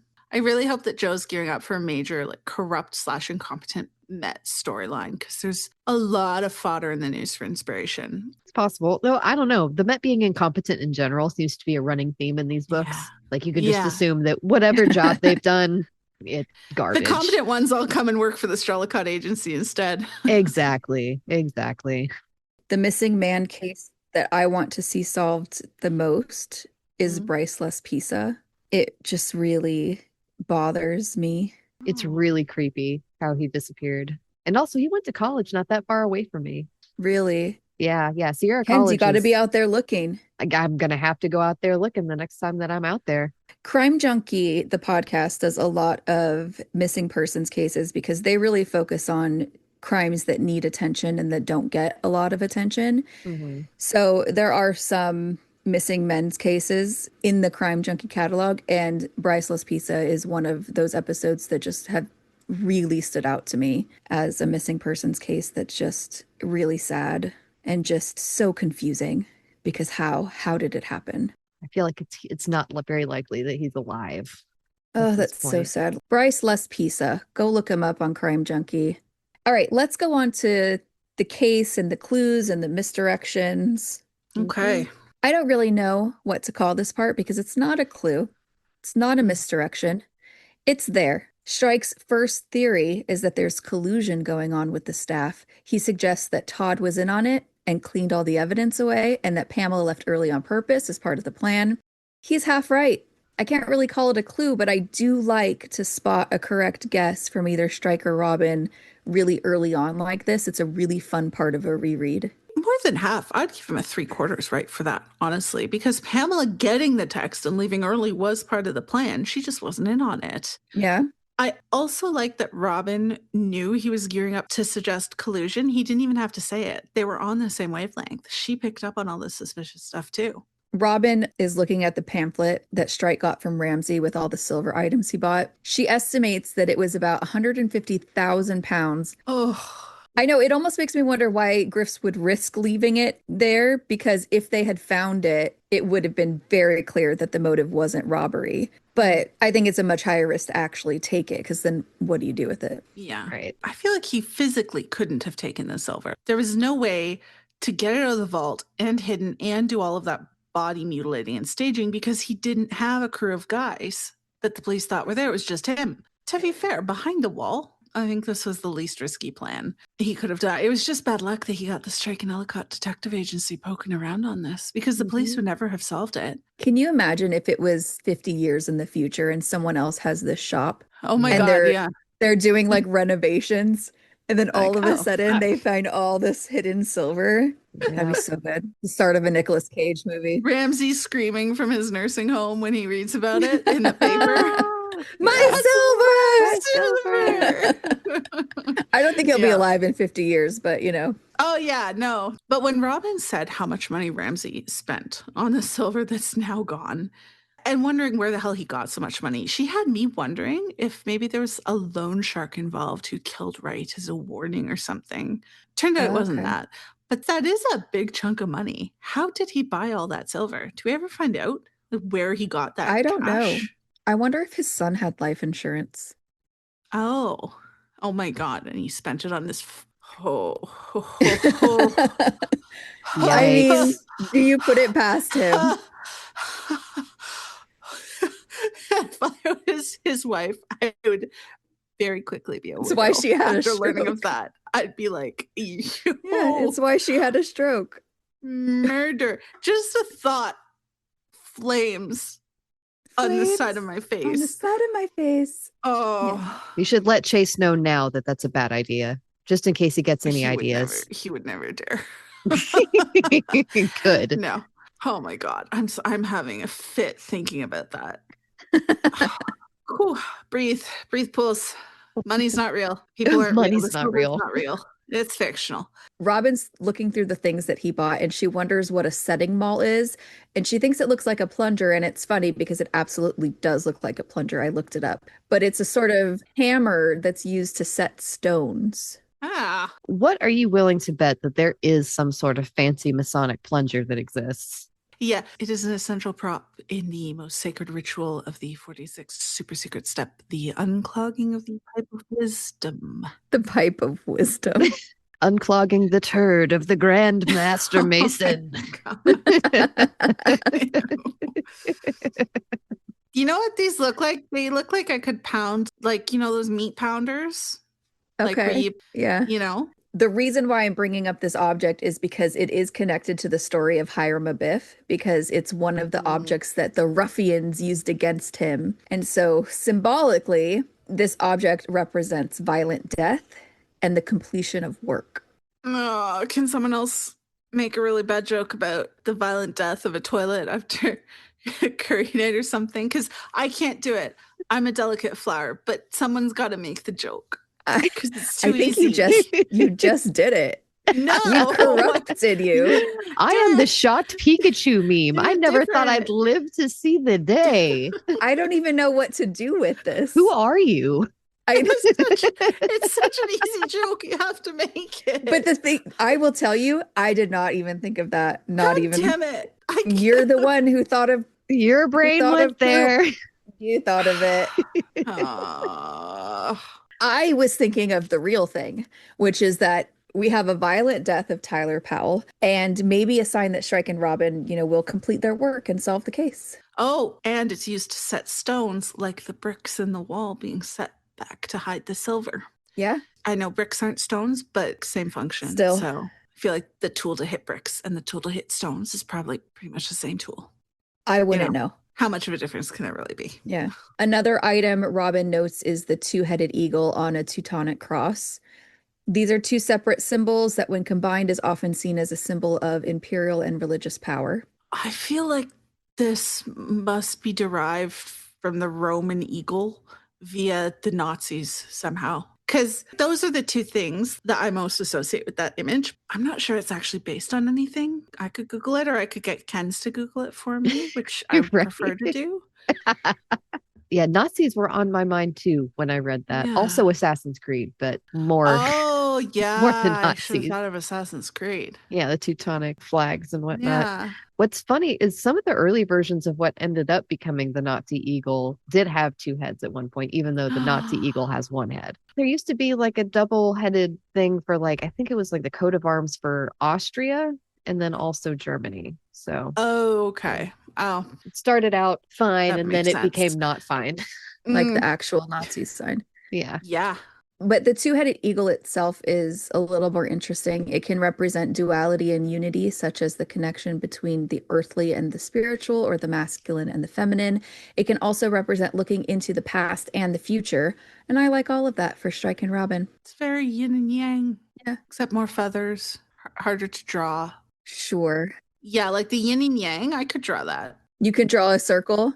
Yeah, with two other little with circles, a squiggly like line. I can draw that. I don't think I can draw a two-headed eagle and have it look very good. It might look like a messed up turtle. I don't know. Yeah. Yeah. Okay, so we see the email to Osgood or Oz. Mm-hmm. And as a brief reminder, so Griff's was just catfishing as the real Osgood, right? Mm-hmm. Yeah. I really like the added touch of the nickname Oz, and I don't know if it was intentional on Joe's part, but the real Osgood was never called Oz. So Oz is a fraud. And anyone who has ever seen The Wizard of Oz knows that The Wizard of Oz is a fraud. And I just really liked that. You're right. Am I going crazy, or was there some kind of Wizard of Oz statuette in Griff's living room? I feel like Strike saw a bunch of crap in there. And maybe one of the tchotchkes was Oz related somehow. I tried to look. I couldn't find anything. Okay, so I was just hallucinating. It would have been really cool because then it would have been a cool clue to his identity as the fake Oz. Yeah, like that's what. But I didn't find anything unless it pops up and I've somehow missed it. Or there's some sort of epithet that it was referred to by instead of what it actually is. Yeah, and a young girl being trapped in the land of Oz, just like the young girls are in Griff's cellar, might be a bit of a reach.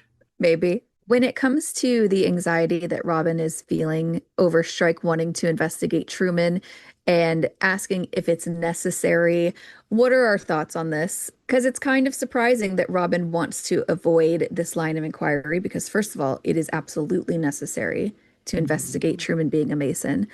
Even though we know it's a red herring, it's surprising because of Robin's defiant streak and wanting to prove herself to the job over her relationship. But I think her desire to not have conflict is overpowering those things right now. It almost seems like the shakier her feelings are towards Murphy, the less she wants to rattle the cage. Mm-hmm. It has the exact opposite intended effect. And then I also just wonder if she hadn't been having these personal conflicting feelings about taking the case because of Murphy's feelings about it.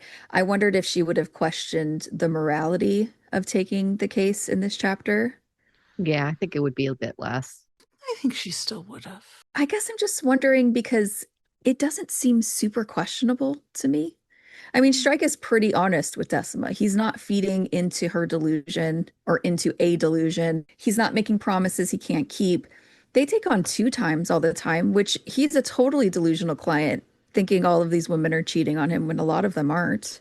Yeah, but he's gross, so we're fine with that. But exactly. But yeah. I mean, so it doesn't seem that strange to me. I guess for the sake of the narrative, it is meant to be a slightly gray area. It just doesn't seem that off to me. And I kind of wonder if her personal struggles are kind of feeding into that. Is kind of highlighting it more, I guess. I'm not sure about that, but I do like how shamelessly Strike backtracks and says, "Oh no, actually, totally." When he realizes he's gotten too far, he's like, "No, wait, totally take back everything. I have no shame, no shamelessly shame. Backtracking, total other direction, completely contradict myself. I don't care." I like that of him.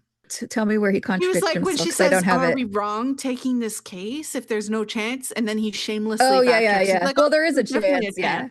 Wait, just kidding. The shamelessly bit. Man has no shame. Not when it comes to landing Robin. I like it. Yeah. All right, let's talk about some personal bits in this chapter. I want to start this section with a very small thing from the beginning of the chapter that ends up being a big thing when they're discussing Kenneth Ramsay, and Strike is kind of teasing Robin a bit about almost falling for his horrible sales pitch. She said it was pretty when talking about the charm. It's just important to point out because Robin is telling him right there that she could have been persuaded to buy it and she thought it was pretty, and he remembers. I love that after his whole bit about Robin not having the money to save an idiot from bankruptcy, Strike himself goes back and splashes out cash for this. Not because he feels bad, it's for Robin's benefit, but it's still funny. Yeah. Also, he actually went back and dealt with Ramsay to buy that, which must have been very irritating. Yeah. Oh, it's so sweet. That joke, they actually probably did save Ramsay from bankruptcy when they get his silver. So they sure did. Although he's so dumb, he'll be there again soon. Yeah. So temporary. He should just get out while he can. Take that shit and retire. You're really leaning into Strike's position on Kenneth Ramsay.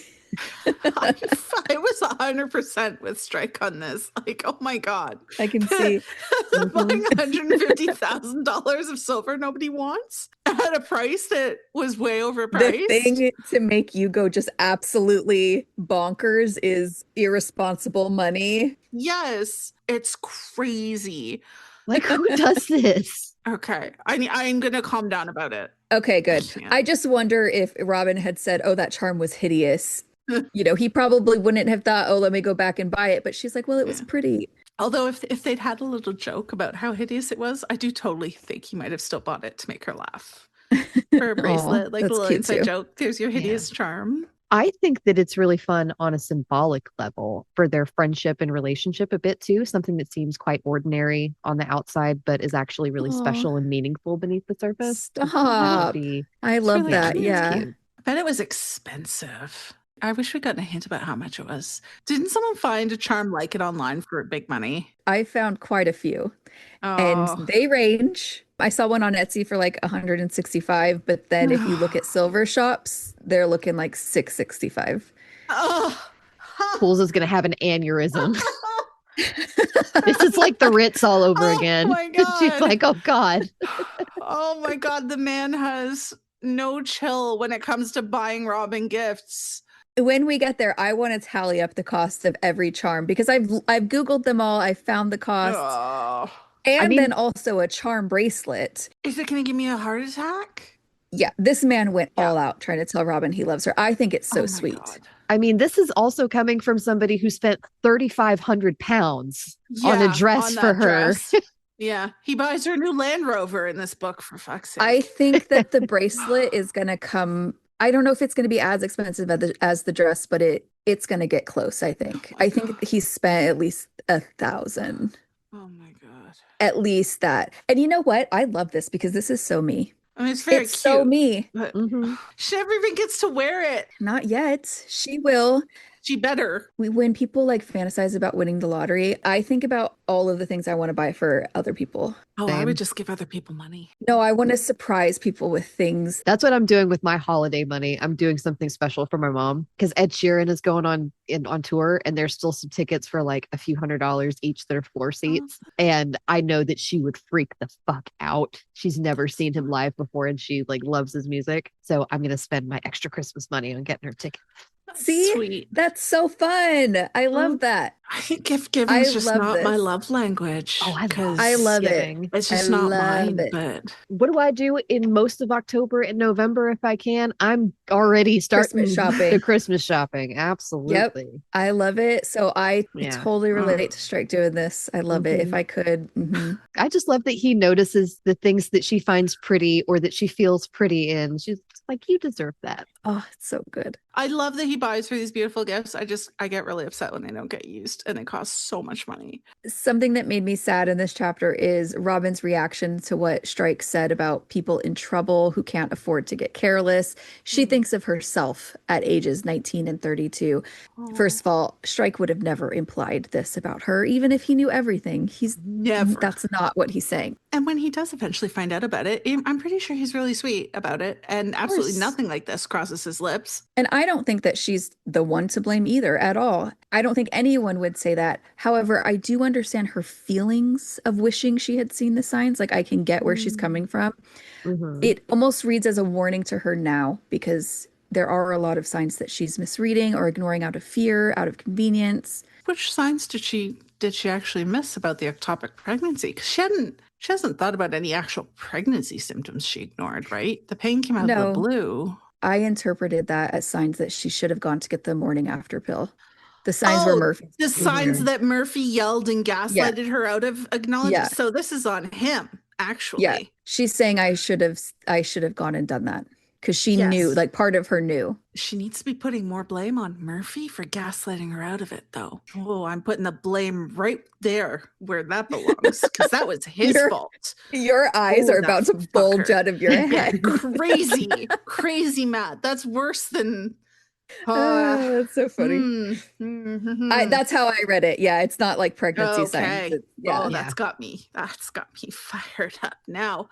Robin needs to give herself some grace on this. She's giving grace to Ramsay. And too much to Murphy, who does not deserve it. She's giving all this grace to the people who don't deserve it and being hard on the two people who do not deserve it, herself and Strike. You know what? She needs to both forgive herself for not seeing that sign because she was gaslit out of it, but maybe pay a bit more attention to the signs she's currently ignoring, like that ridiculous water bottle. Although this bit about ignoring the signs, it puts me in mind of in Lethal White when she finds Sarah's earring. Yeah. Because her mind goes over all the signs that she, a detective, totally missed, right? And doesn't she call herself an idiot? Something like that. Yeah, at the end of that chapter. She was just stressed and miserable and depressed. It also helps if she cares. Yeah, she also didn't care. She picks up on signs that aren't even real about Strike, but she was just happy Matthew was leaving her alone. Right. Literally, can anyone blame her for that? No. And with Strike, she's just making stuff up because she cares so much. That's funny. Something more on the cute side. Did you notice Strike opening the door for Robin and saying, "After you"? I absolutely noticed it this read. It's very sweet. I'd also like to see him open a car door for her, maybe help her out of the car. That'd be cute. Maybe while she's wearing that green dress sometime. So when Robin walks in to the pub, it said that there was red and gold tinsel hanging from the ceiling. I swear to you, for a second, I thought there was going to be mistletoe. And obviously, I didn't think it would result in any smooching here. Sadly. But I thought that at least they would think about it and Robin would get flustered. It would be adorable. Oh, yeah. Now I'm just thinking about Robin's mind wandering in the next book to things that are easily remedied. There's a lot of things that are easily remedied. Not sleeping with Murphy, easily remedied. Kissing Strike, easily remedied. Having sex with Strike, also easily remedied. So easily remedied. So a few layers of cloth and some blood circulation. Let's go. You make it sound so romantic. I know. I just can't wait for so many parts of that final conversation to bounce around the back of her mind for the majority of book 9. It's going to be so good. Sadly, there was no mistletoe. Alas. But you know what's cool about this? So red and gold are colors that represent stages in literary alchemy. Red is the final stage before you get to the gold, and then gold is obviously the ultimate state. The phase before the rubido is the albedo, the white phase. And silver seems to fit there pretty well as imagery. So if we're in that silver-white purification stage, and that red and gold is hanging above them, just out of reach. Yeah, it was definitely interesting to see this pop up right after Iris's question to Joe. I think it came up the same time, the same day. And I know that red and gold are kind of common Christmas colors, but tinsel for me is usually silver. I've seen gold, but silver comes to mind for me when I hear tinsel. And in a silver book, it stands out that she didn't choose silver tinsel for this pub. So it makes me think that red and gold is like she chose it purposely for an alchemical reason. I put red and gold tinsel on my tree. I mean, Really? most of it's gold, but I have some that are like red and gold, so much more cheerful. Well, yeah, I like the warm colors. I like it. Yeah, this is the first time I've ever seen gold tinsel at Target. Maybe I'm just blind to it. It's always been silver. What I've kind are never you seen talking red. about? Like, Are you talking about the individual strands that you throw? yeah, that's Like, tinsel. oh no, no, I'm talking about the tinsel garlands. I wouldn't call They're, that tinsel though. they're tinsel. I'm just thinking about the kind that comes on a spool. Yeah. Yeah, I'm thinking the kind that you throw on your tree. We're having different definitions of tinsel here. Okay. That makes more sense, something like that hanging from the ceiling than what Oh yeah, tinsel is in yeah. my mind. Yeah, how would that hang? It'd be tricky to I get that don't from the ceiling. know, but tinsel is No. to me, it's the little strands. And I was Oh, I thinking, hate those. They're so messy. well, yeah, I would love to put it on my tree because it would be so pretty. I think it's pretty, but Shanker would just eat it up and then throw it Yeah. up. Oh, yeah. Anyway, whatever it is hanging up, the red and gold, I think, was purposeful. Yes. Let's talk about this little part later on in the chapter. Strike is telling Robin about Sasha. First of all, Sasha. someone pointed this out to me, and I'm so sorry. I can't remember who it was. Let me know if it was you. But his name is different in Troubled Blood.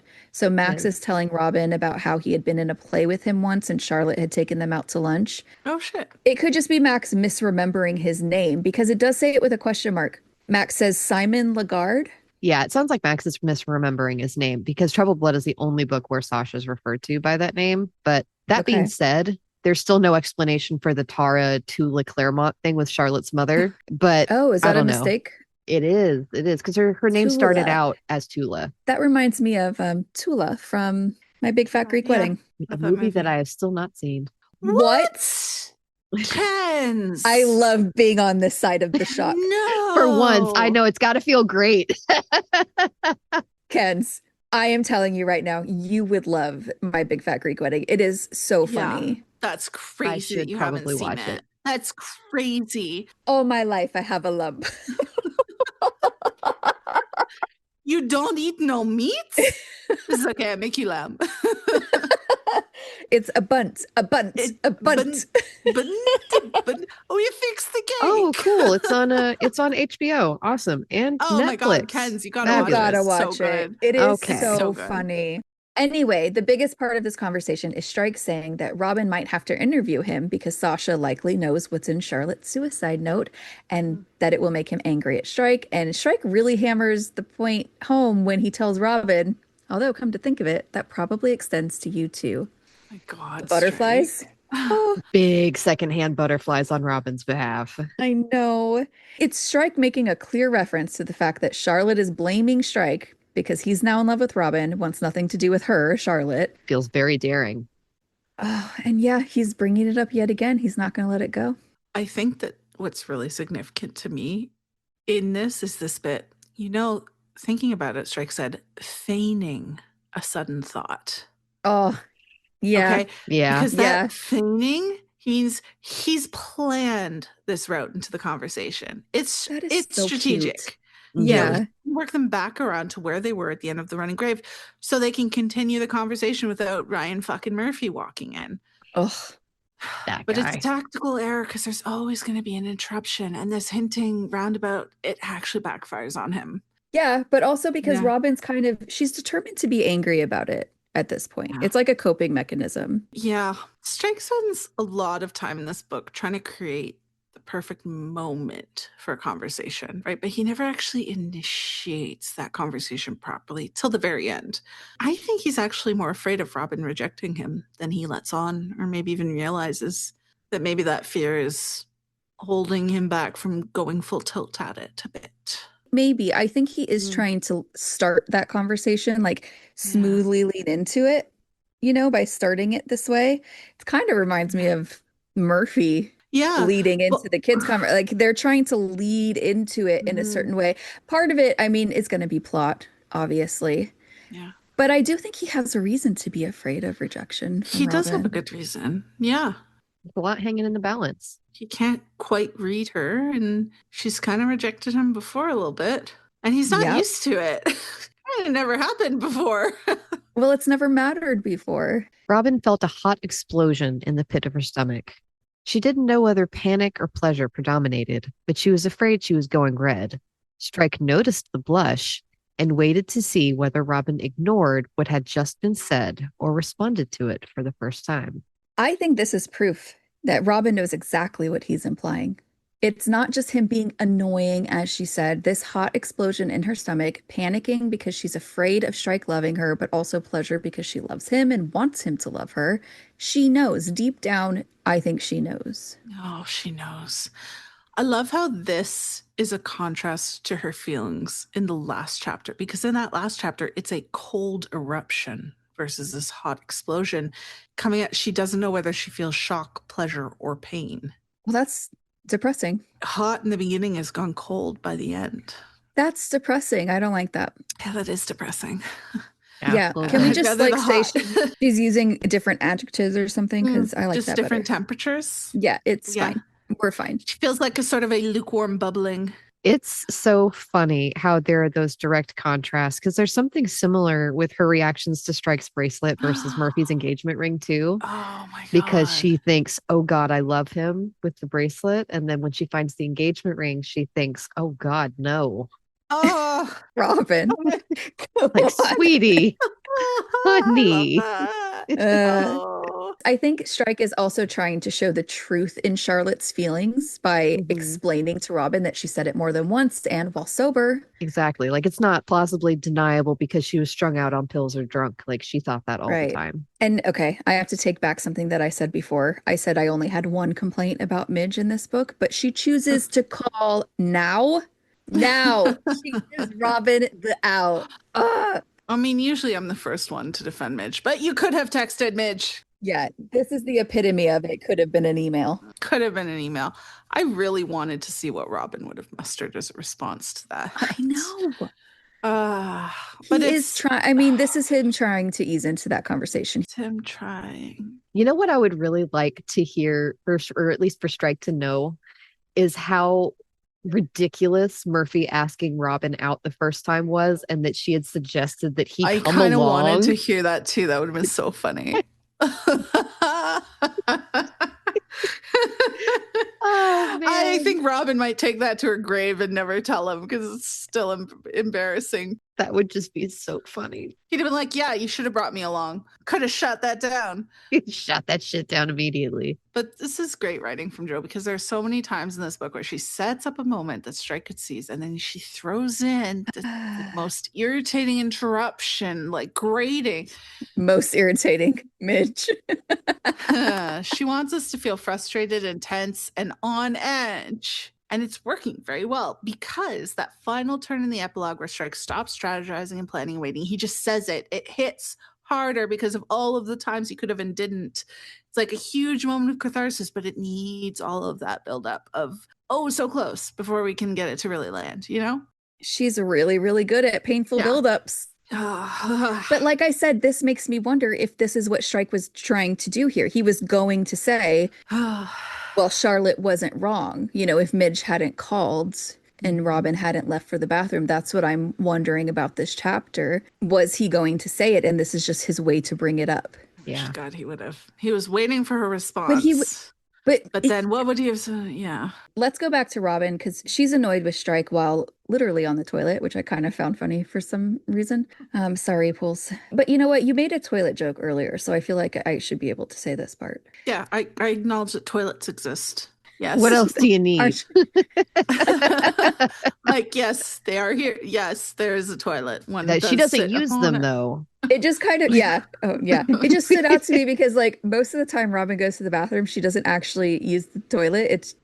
She just goes, and now she's actually needing it, but like angry peeing. She's angry power peeing. And taking so long that someone knocks on the stall to ask if she's done. That's embarrassing. That's very embarrassing. Yeah. Too much lambuna. Sorry. No, I'm brooding about being in love with my best friend. Can you go away, please?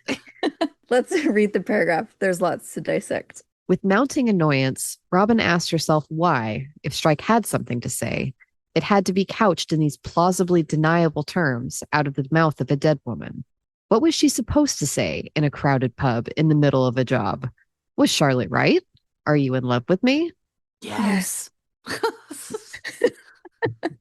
If Strike did indeed feel anything approximating love for her, he'd had countless opportunities to say so, hadn't he? She'd suffered on account of her own feelings for him far more than she wanted to admit to herself nowadays. Had he hinted at such feelings 2 years previously, everything might have been different. Or would it? As Robin knew from long, close contact with him, Strike didn't do committed relationships. A few months was all she'd ever known him manage, and Robin was now old enough and wise enough to know she'd never be the kind of person who wanted casual sex or short flings. It was important to remember that whenever her ill-disciplined thoughts drifted towards Cormer and Strike. I love that both Strike and Robin refer to their thoughts as ill-disciplined, like they're, unruly animals that like they need to, running around in their brains. Exactly. I've always heard before that anger is a reaction to another emotion. Yeah. So I think that her real emotion here is she's scared, right? She's turning that into anger and annoyance. She's looking for reasons to be annoyed with him. Yeah, she is. And can I just say, he was with Lorelai for a year, Robin. I know. You're conveniently forgetting that. Selective memory. And Charlotte. For well, I mean, that years. was 16 years off and on, mostly off. So that wasn't a continuous relationship, but it did go on for a while. Anyway, she says that there are two possibilities. The first one, that he's making an unembarrassed statement of fact. But she doesn't actually give that possibility any serious consideration. Because she knows it's total horseshit. She knows he's saying, yes, she knows he's saying this with intent behind it. She can feel the intent. So really the actual two possibilities are, what that intent is that she's examining. She wishes for Strike to be more direct, and I love when he's as direct as possible at the end. I would love for him to be just here while they're sitting here. Like I said, I think he was trying to transition into that. But also in his defense, she's not making it easy. So I don't know if I'm with her on wishing he was more direct quicker, or understanding that he's really trying, but she's kind of making it difficult. And yeah, when she says what is she supposed to say with Charlotte, right? Yes, if you want him to be direct, then why can't you be direct? If it's hard for her to do, why is she so hard on him for not being able to do it? Because he is trying. Yeah, he is. And she's definitely not making it ezy to segue into that conversation. I'm trying so hard in this conversation to not sing, "This is me trying." Like it's been a struggle, let me tell you. At least you got that one refrain We've out. all been struggling. I do, though, on some level, get her being kind of frustrated with having to sort of read between the lines when it comes to Strike's affection for her. And the thing that I think of most when I think about that is that line in earlier books where they talk about how, he said that she's the best that he's got. And she mentions that telling everyone else that she's the best isn't the same as telling her directly. Mind you, he had at some point. Yeah, he did. Regardless, if I had to just throw a guess out there, I would say that Robin puts a lot of the onus on Strike for making those steps first, because Strike was the first one to start putting up those emotional walls and barriers. And she, as we've seen, she's super respectful of other people's boundaries. And I think that she might be too respectful to go pushing at them. So I think she's kind of relying on him to show her that it's okay. Do you think that can turn into an excuse at a certain point? Because once they say they're best friends, I feel like it's okay to push that bound. Like at some point, it just feels like a comfortable excuse to not. They're very strange best friends, though. Well, because they're secretly in love with each other. Yeah. And also very English. It's like a shorthand way of saying, I care about you and trust you more than anybody else, but they're not really as honest with each other as they could be. Well, yeah, my point is at some point, I don't think that Robin can really hang on to that. I'm just respecting his space. But yeah, Robin's not making it easy. And Joe's writing her doing that for a reason. To torture us. I got to remember that we're not reading about real people in a documentary. We're not? How dare you? I know. How dare you? I think that Strike's growth in this book is to push past the passivity and the stalling that he's kind of doing. Because ultimately, that's sort of what his whole plan ends up as, even though he doesn't realize it, you know? Now, if only Robin could push past her passivity. Yeah, she too pushed past some passivity. Strike is making more effort than Robin is. I'll give him that. He's making plans. He's mentally fighting Murphy.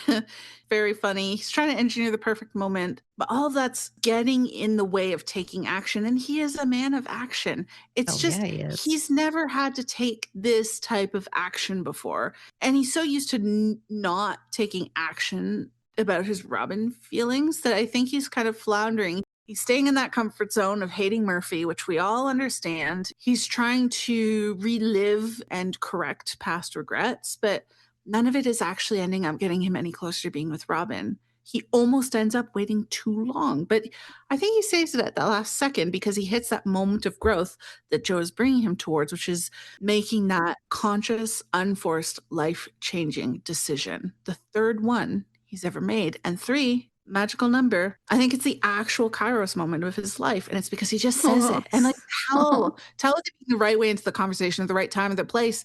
The right of all of those things is anything where he just says it. The right thing is now. I guess I just really want to be reading the last chapter right now. And also every moment of every day. I'm just living there still. You're living I'm in the still moment. on the stairwell. I totally hear what you're saying. I think you're right about the growth and realizing that you don't have to have the perfect moment to make the moment perfect, right? I just have a hard time accepting the idea, even though I don't think that you're presenting it this way, that things are stalled because he's not doing enough. That's what's hard for me. He's the one who's pushing. She's the one who's pushing away. And I know that both things can be true at the same time. Yeah. She's doing all the things she's doing. He's not being as direct as he should be, but I can't help but see it from his perspective because I just relate so much more to him. Especially in this book, his actions make so much more sense to me. So I suppose that it's one of the really interesting things about having an author who understands human nature so much, because she probably knows that some people are going to see it one way, other people are going to see it the other way. It's what keeps us talking. It's what makes the books and these characters feel so real. But yeah, it's just, that's like a hard hurdle for me to climb in just my own experience with the book. Robin is actively pushing against it, and Strike is very sort of passively pushing towards it. And the two forces are not letting I guess I'm not seeing it as passively because I do think that had she asked the question, had that not been interrupted, that he was trying to go there. So like he's just trying to ease into the conversation so it doesn't come out of nowhere. Like, here's your orange juice. I'm in love with you. Be really cute. I know, but you know what I mean? He's trying to have a conversation feel a little natural. He's really trying. Also, in this passage, she says that he hinted 2 years ago, things might have been different. What's the timeline on this? Is that putting it around, I don't know, her 30th birthday? Because she's 32 here. When he surprised her for her birthday by buying her perfume, taking her to the Ritz, and then trying to kiss her because Robin, my girl. That's a pretty good hint. It is. Yeah. Had he hinted at all, what does she say? Well, he'd hinted at true feelings, so she still reads that 30th birthday as best friend, plus he's also maybe attracted to me. Trying to kiss She can't read that as a hint that he wants a relationship because she is so certain he doesn't. It's still hinting. It's a hint that happened that she's ignoring. Also, the thing about Robin knowing herself that she wouldn't or couldn't do casual relationships, obviously I think this is an important part for me attempting to understand her. We know that she's misreading Strike's relationship history and what it means, but her relationship history of hanging on when it's not good is not a great resume either. So, she thinks he leaves too easily. I would say, okay, well, you stay too easily. I think that Robin is focusing so much on what Strike's reactions have been that she's not really given much thought to how her behavior has come across to Strike either. Yeah, because she thinks he can read her mind. Yeah, I think that it'll be really great when she finally takes some time to really consider everything holistically, when she has enough space that she can do that. I think Robin was robbed of the early experiences that would have let her learn that you can just break up with someone for whatever reason you want. Because a lot of women go through this exact same thing of staying way too long with some dude who's not worth it because they can't think of a good enough reason to break up with him, right? Like they're going to have to justify themselves in a court of law for depriving some dude of his God-given right to date them. And then eventually, hopefully, they break up with that guy. And 6 months later, they look back and they're like, what in the hell was I thinking? And the next breakups come easier, right? Because you gain confidence, you gain experience, you understand, like, it's not about landing with a person and then just forcing yourself to stay with them forever. It's about finding the right person. But this is Robin's second ever boyfriend, and she waited to leave Matthew until his cheating gave her that justification. She hasn't yet realized she doesn't owe someone a relationship, that being with him doesn't mean she has to continue being with him. That doesn't work that way. I hear what you're saying. It's a little bit just for me personally with my own background. Yeah.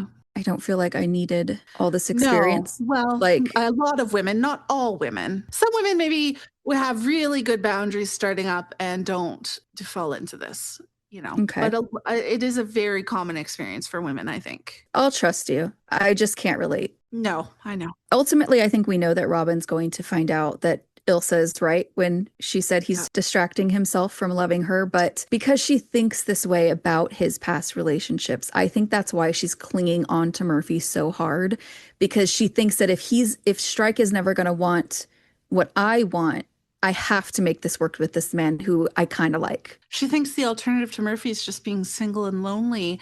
She doesn't realize that the actual alternative is standing right there in front of her. I'm the alternative. Oh God, I love that line. So good. So good. All right, let's skip over the Murphy bit for a second and then read this part where it says, it was pointless, not to mention masochistic, to dwell on how she'd felt when she'd hugged Strike on her wedding day. Or when they'd looked into... Let's dwell on it so much. Sorry. I've been dwelling on it for years. Yeah. 7 years. Or when they'd looked into each other's eyes on the pavement outside the Ritz and she'd known he was about to kiss her.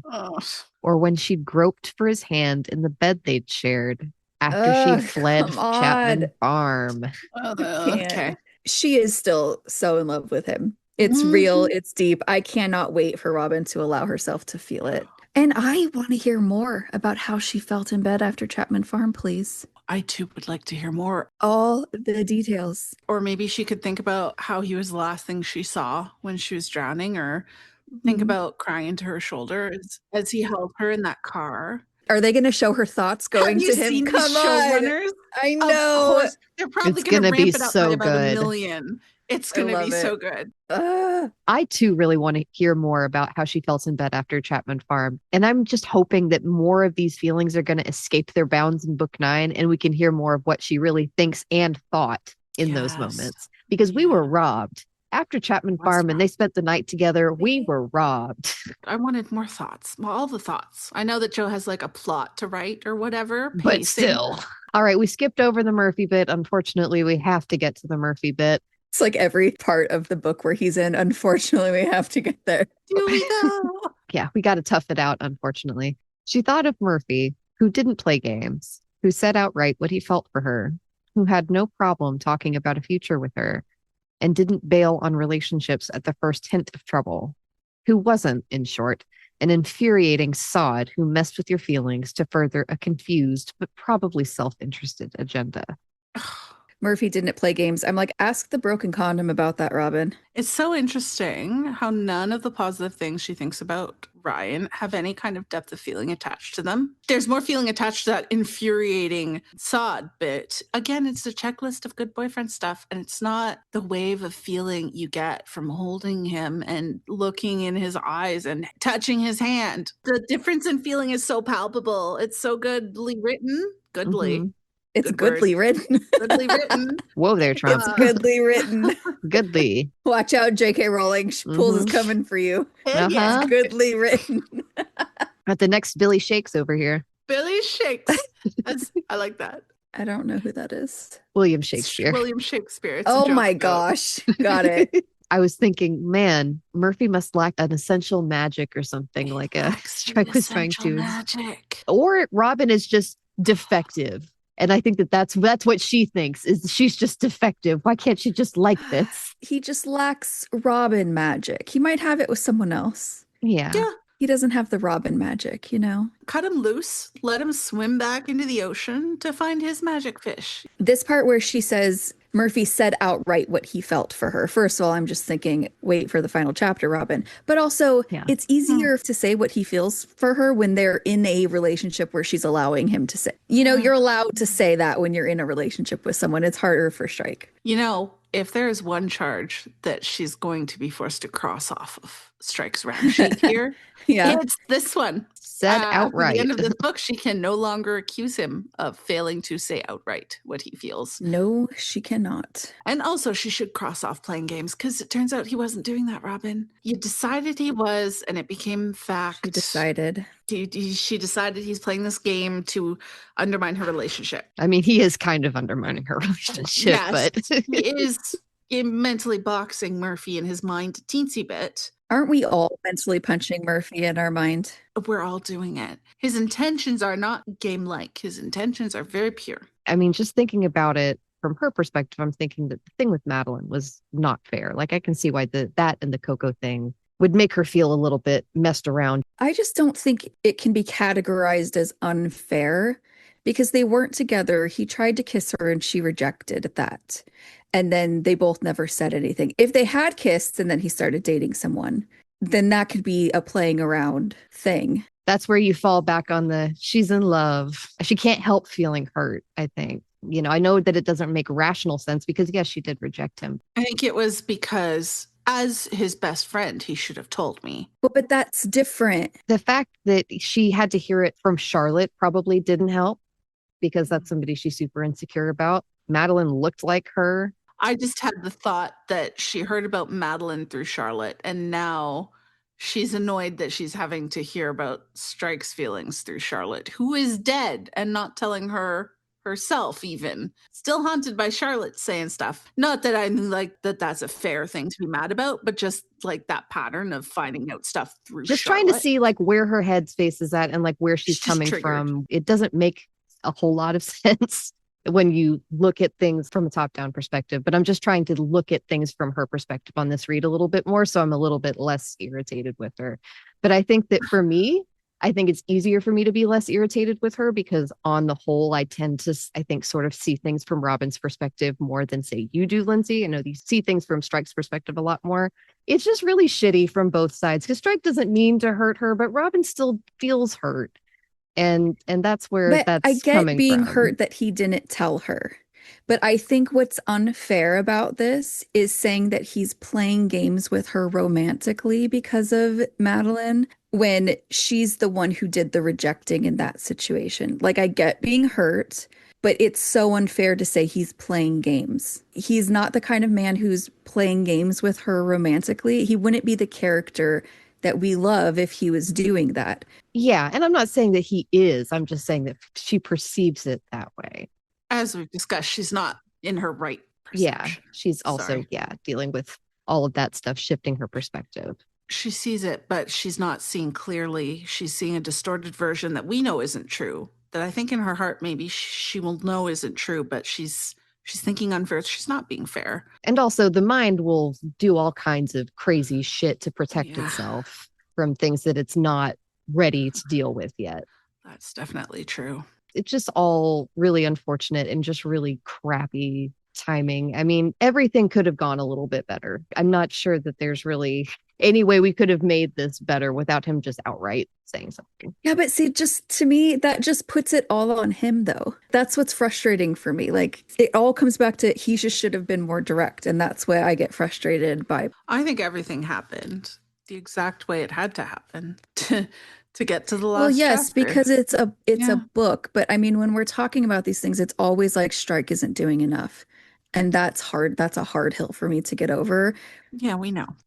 When she's pushing. Yes, Robin is actively pushing him away. Robin's pretty actively making the choice to not hear him, what he's trying to say.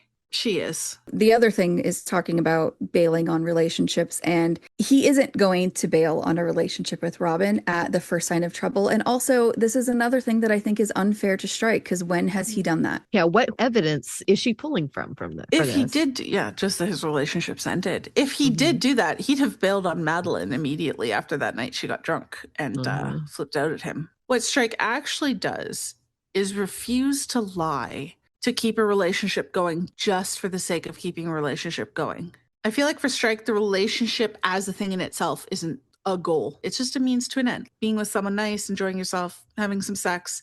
Once it reaches the point where the woman wants more than he wants to give, he just lets the relationship die. And that might come with its own messiness and regrets and hurt feelings. But I think that the fallout from Robin and Murphy is going to be way worse because of how much she's pretended to be invested. Because Robin seemed to see the committed relationship as like the thing, the goal in itself, the good in itself, right? Like once you start it, you have to keep it going because the relationship is a thing and it's good and you have to put in a lot of effort to keep it alive. Part of me wonders if Matthew calling her a flake at the end of Lethal White actually stuck her a bit deep. She doesn't want to be a flake. Like you flaked on your therapist, you're flaking out on us. That was so mean. But anyway, Robin has made a bunch of assumptions about what Strike wants because of what his relationships have looked like from the outside to her. And she doesn't realize that she's making assumptions while missing some very important information and perspective that she doesn't have. And I wonder if part of the reason why she's afraid to ask questions to get a better perspective is that she's scared of the answers to some degree. Like she's scared she's going to hear something she doesn't like. She says that Strike is messing with her feelings. And I, again, don't think that that's fair. And Pat says something like that at the end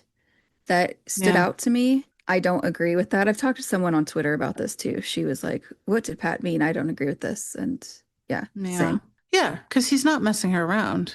He wants to be with her. Like he's doing his best. He's got really good intentions. He loves her. It's just not going very well, in large part because she's resisting. And maybe to others it looks like he's messing around because they don't see the effort he's making, but he's not. The end of the chapter ends with a low blow to all of us when Strike sees stupid Murphy's text about house hunting, and Robin is now short with him when he tries to make plans because she's determined to be mad. I don't know what to say except for just maybe screaming into a pillow. Yeah. Did I not predict this exact moment, though? I'm pretty sure I literally predicted Strike would see a text from Murphy with a right move link. I even got the website right. And then panic. I said that. So it's your fault. Yes. You manifested this. There's some other noteworthy things from this chapter. I thought it was really funny when Robin showed Strike a picture of the big silver centerpiece that went to Bullen & Co. and he thought it was exceptionally ugly. The man knows what he likes, and what he likes is not this. If we're talking about funny bits, we got to give a huge mention to Robin asking Strike if there were any things he was attached to, and him saying his leg. You got to have at least one good leg joke per book, I guess. But it hurts that she says this only a couple of chapters after we see him with the little box of things that he's actually really attached to. Ted's things. He's attached to that priest. Probably because it's both sentimental and functional, which is very wise of him. It's very Strike. I think. That's what he needs to say. Yes. Robin would be putty in his hands if he started talking like that. Oh, reckless amounts of honesty. That would have been way better. Way better as a wedge to open the conversation. Because Charlotte's a minefield. But opening up to Robin about your grief, that's a gold mine. There's also another mention in this chapter of Jeff Whitaker. I'm just saying he gets a couple mentions in this book. Yeah. So I think it's looking good that we might hear from him again. And nothing that we've heard puts me off our theory. Yeah, any additional Whitaker mention is a good sign, I think, at this point. All right, what are we doing next time? All right, we are doing chapters 16 and 17. And in those chapters, Strike and Kim run into Nina while doing surveillance. Barkley's arrested, and then Midge asks Robin about Strike and Kim. Oh, Midge. That'll do it for this episode. Thank you so much for listening. If you enjoy what you've heard, don't forget to follow us on social media. We're on Twitter, Instagram, and Tumblr at the SE Files Pod. You can also contact us on our website at thesefilespod.com or email us directly at sefilespodcast@gmail.com. Thank you so much again for listening, and we hope to catch you next time for another episode of the Strike and Ellicott Files.